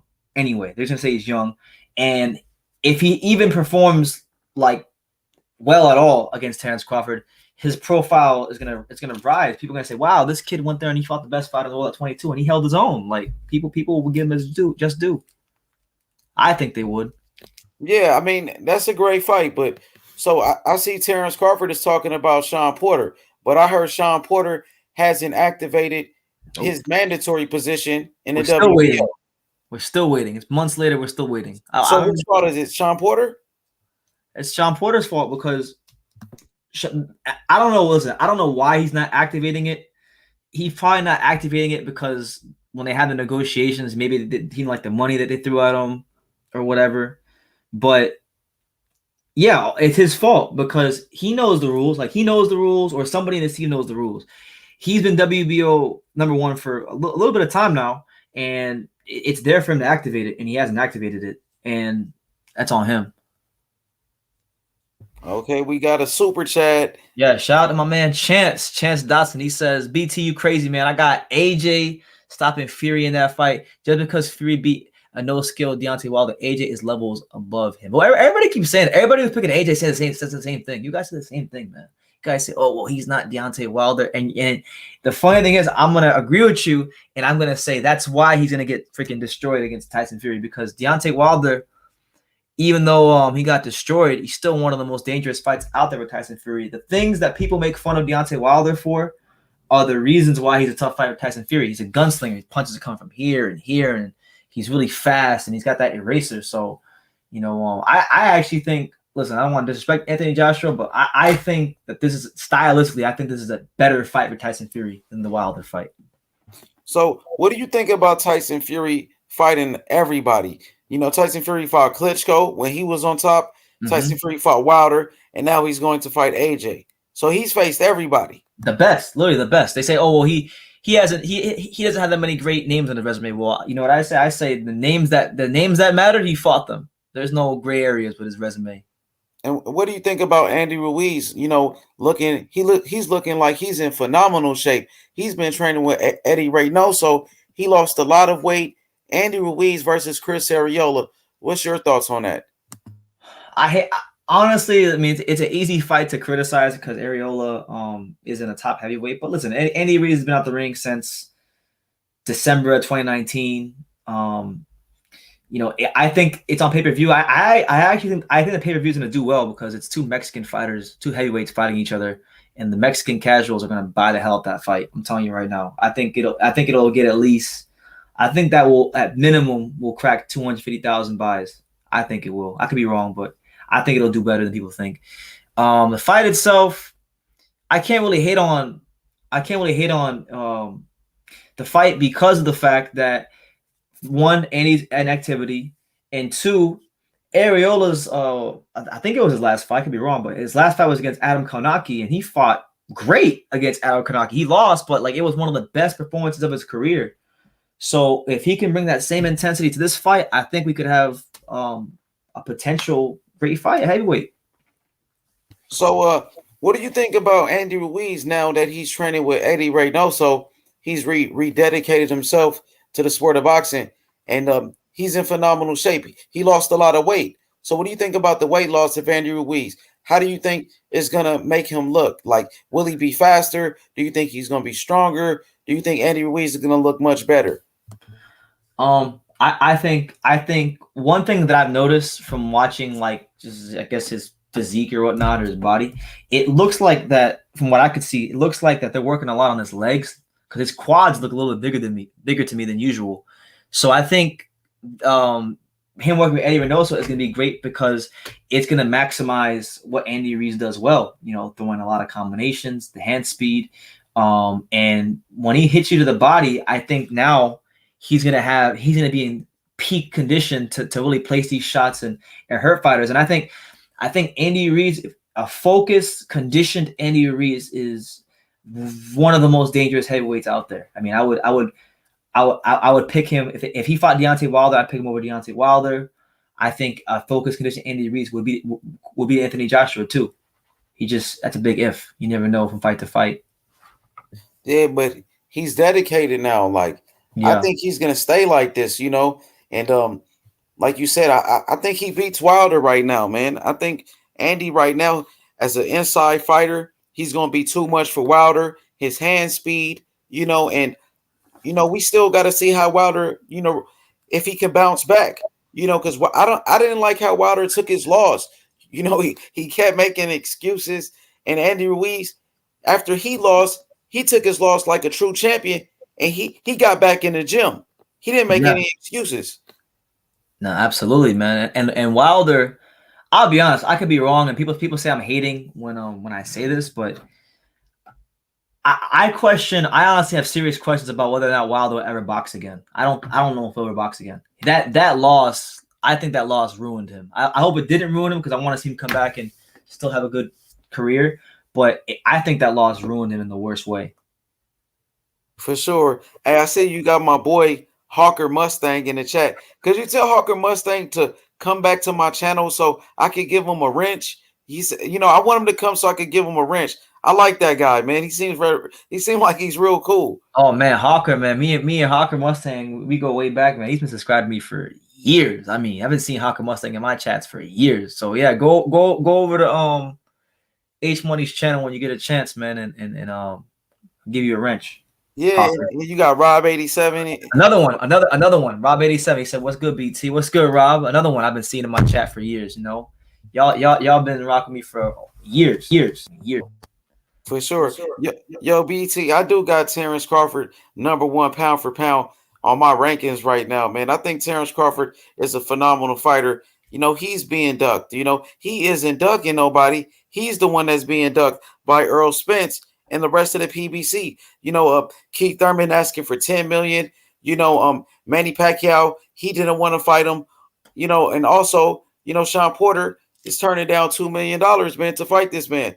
So, man, shout outs to everybody. Hawker Mustang, you know, True School Sports. Shout outs to Pops, Rob 87. Shout outs to King Mitch, man. Much love, my brother. This was some great boxing talk right here. Yeah, it was good. Much love, man. Brother. I want to watch you from the chat. I want to see you, man, do your thing. And I want to talk to these guys in the comments. All right. No doubt, man. Thank you for coming on. For sure. Thank you, my brother. Peace. Peace. So there you have it. That's the man himself, H Money, Mr. DAZN. Make sure I put some respect on his name, man, because he's doing some great things in boxing. I want everybody to go subscribe to him. I know people say, "Oh, H Money is this, H Money is that," but I've talked to H Money off of YouTube, and I've seen a bit of a change in him as far as to how he's producing his content, and it looks like what I told him. He took some of my advice that I gave him, so I'm glad for him. You know, he's not really into the drama stuff as much anymore. He's just about boxing, you know. And it was crazy. Like last night I was watching him, and he had my man Major Key going at one of the guys in the panel, and he was telling people to calm down. So that's where it's got right now. That's where it's gotten to. But I want to acknowledge a couple of comments that I missed earlier when I was talking to H Money. Where is it? Slotello. I saw Slotello's comment. I want to acknowledge and highlight it because it's very important. It's very imperative that at least once every time I go live that we highlight this fighter, because as you guys know, we're fans of this fighter in more ways than one. What the hell is it? Well, anyway, Slotello said something about Seniesa Estrada, so I just wanted to say this. Seniesa Estrada, you know, she's not the pound for pound queen of women's boxing yet. She will be soon. I think she will be soon. But I wanted to give a special shout out to my friend Seniesa Estrada for and tell her that hey, she did a great job on the commentary. You know, she did commentary last night for Ring City USA. I watched the whole card for the Serrano fight, and she's great. I mean, she's better than me. She's better at talking on the camera than I am. And I was like, wow. Some people just got it all, man. So she did her thing. You know, I'm happy for that. I actually added it to my list because I have a list of like goals and things I want to accomplish in boxing. One of my new goals, you know, I don't share my goals with everybody, but this one I will. One of my new goals in boxing is to one day do commentary side by side with Seniesa Estrada. You know, the untouchable True Schools, the untouchable commentating team. That'd be something special, you know. But you know, shout out to her. Amanda Serrano got a great win last night against Daniel Bermudez, you know, the number one fighter at 126, taking on the number one fighter at 122.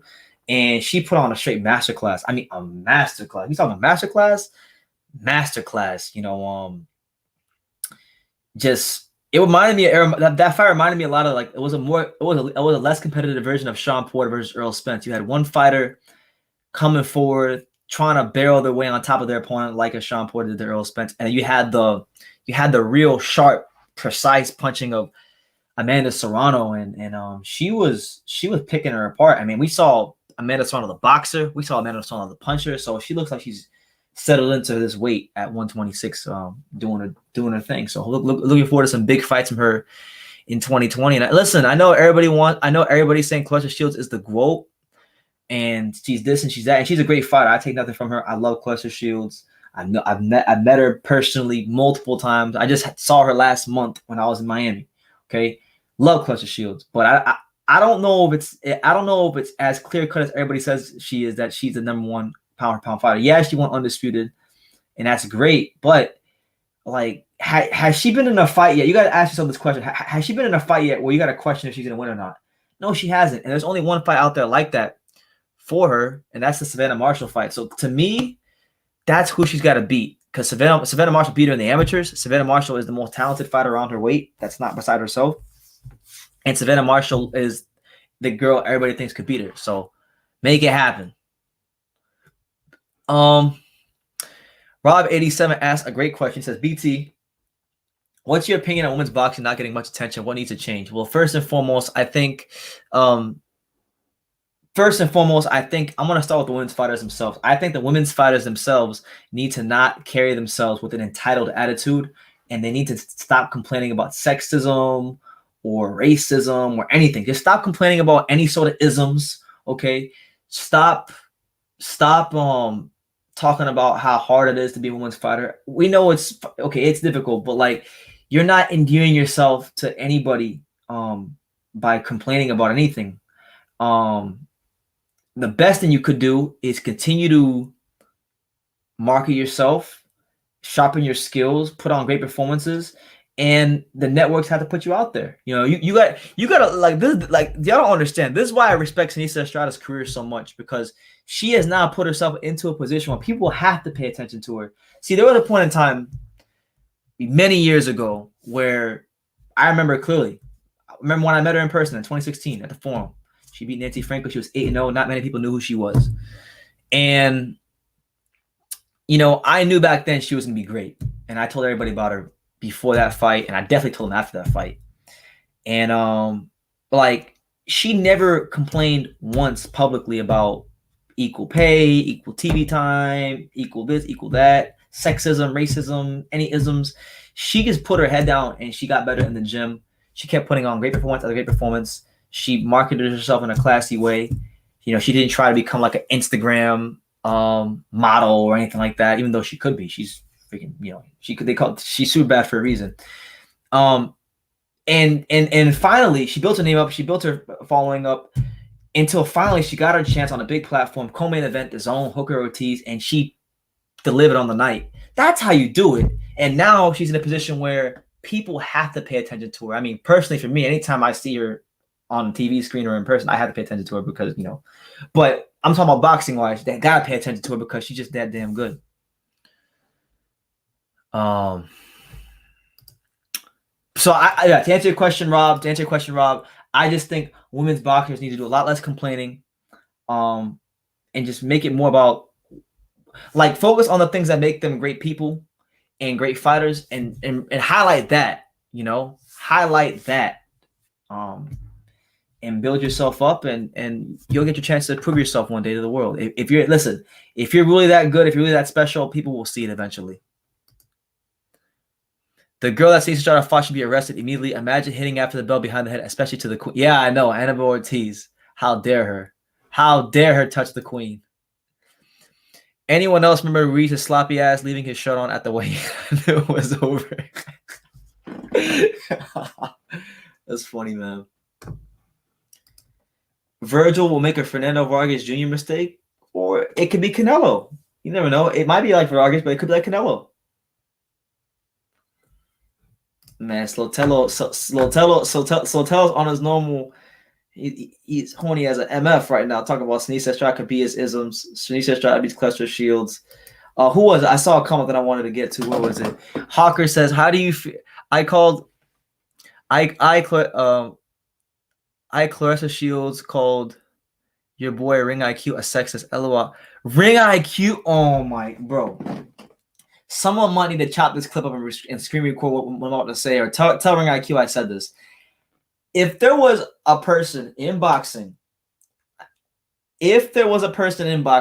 on YouTube especially, who is not sexist, who does not hate women's boxing, it's motherfucking Ring IQ. It's Ring IQ. This guy does interview after interview after interview after interview after interview with the top women's fighters, and even women's fighters I never even heard of. This guy shows so much of the women's boxing. If anything, women's boxing should be thanking Ring IQ. They should get on their knees and thank Ring IQ. He's anything but a sexist, and he does his interviews with intelligence, dignity, class, and charisma. And he deserves every bit of success coming his way for what he's doing on his channel. And yeah, just the utmost respect for Ring IQ. How could Clarissa Shields should be? You know what? I've had it. I had Clarissa Shields pound number one out of respect for her accomplishments. But now that she disrespected my boy Ring IQ boxing talk, that's not happening. Nobody in women's boxing is allowed to disrespect Ring IQ. At least not around me, because that guy has done so much for the content he's produced, and brought a lot of women's fighters that none of us would even pay attention to otherwise to the forefront. So I don't want to hear that. Ring IQ boxing is doing this thing, Shout out to Ring IQ. Listen, I've been knowing Julius from afar for years. Like we've been friends on Facebook. I messaged him here and there. I've never been on this channel. He's never been on my channel as far as on the panel talking live.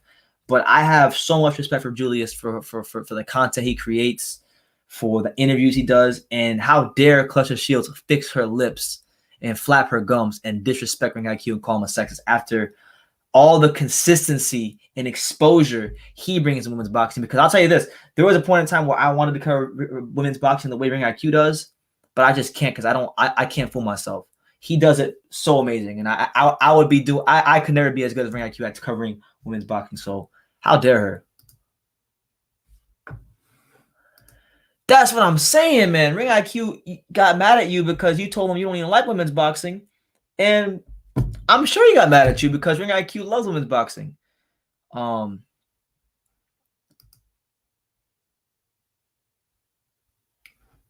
mean, I'm kind of upset.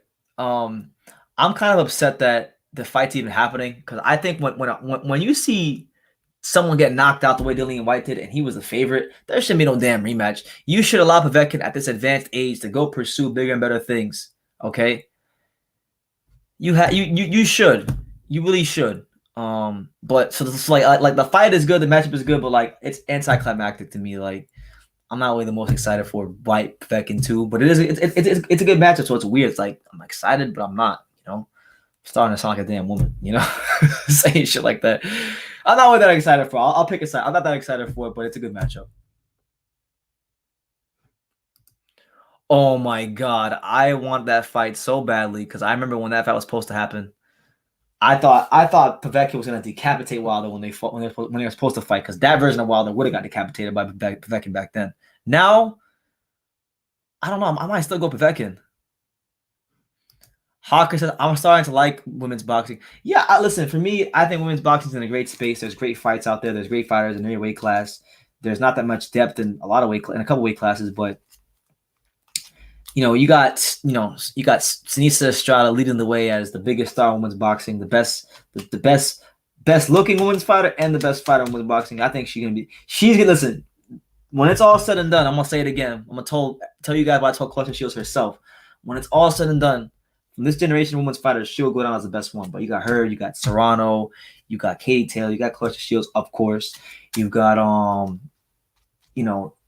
kinds of fighters in women's boxing doing their thing. Michaela Mayer, Alicia Baumgartner, who, by the way, they're supposed to fight. Slow tell us that Sinisa Estrada had made me love women's boxing, man. She's so inspirational. She is inspirational. I really admire her as a person. I really do.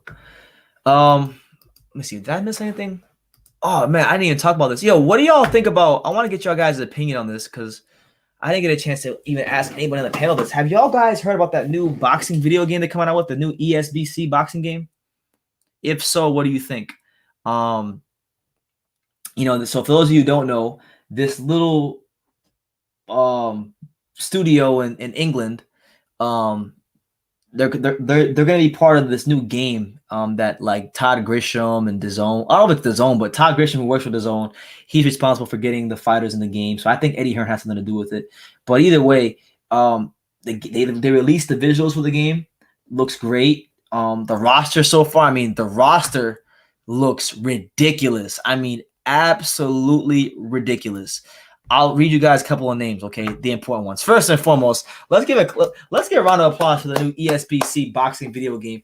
They got the only fighter that matters in the damn game. Besides, they have the real TBE in the game. They have Roman Chocolatito Gonzalez in a video game. In a video game. Which means that if the game is just halfway good, I'm going to buy it. I'm going to buy it. Just because of that alone. But that's great news. A couple other fighters, just to give you guys a rundown of some of the fighters that are in the game already. You've got Roman Gonzalez, Gael Estrada, Josh Taylor, Zhu Can. You got Kid Galahad, Lyndon Arthur, Caleb Plant, Daniel Jacobs, Edgar Berlanga, Shane Mosley Jr., Jason Rosario, Jaime Munguia, Oscar Valdez, Regis Prograis, Chris Algieri, Vergil Ortiz, Amir Khan, Terence Crawford, Sean Porter, Israel Madrimov, Robert Helenius, Jonah Carroll, Ebony Bridges, a women's fighter, Shannon Courtney, Charlie Edwards. You got Hobie Price. A lot of British fighters in the game because it's a British studio, so I don't think it's that easy. Legends. For those of you wondering what legends are in the game, and I like how they put certain fighters here because some of these guys they call legends aren't legends, but Joe Frazier, Joe Lewis, Rocky Marciano, Jack Dempsey, Floyd Patterson, Frank Bruno, Butterbean, the great Butterbean, Johnny Nelson, Roy Jones Jr., Nigel Benn, Robert Reed, Sergio the Latin Snake Mora, Sugar Ray Robinson, Scott Quigg, the legend Scott Quigg, Tim Bradley, Mickey Ward, Arturo Gotti, Sergio Martinez, Ricky Hatton. Just that's the roster so far. And what I can tell you guys, and this is a True School Sports exclusive. I'm gonna give you guys some exclusive news, all right, here on True School Sports. this is only news that you'll have if you follow me on Instagram or Facebook. If you don't, then you won't have this news. But I was contacted by the people, or by people that are connected to the game, to get Riddick Bowe and Evander Holyfield in the game. So we're actually working on getting Holyfield and Bowe in the game right now as we speak. So big things going on, man. Big things. Why is Shane Mosley Jr. on the game? That's what I'm saying, man. If Shane Mosley Jr. is in the game, I think anybody should get in this damn game.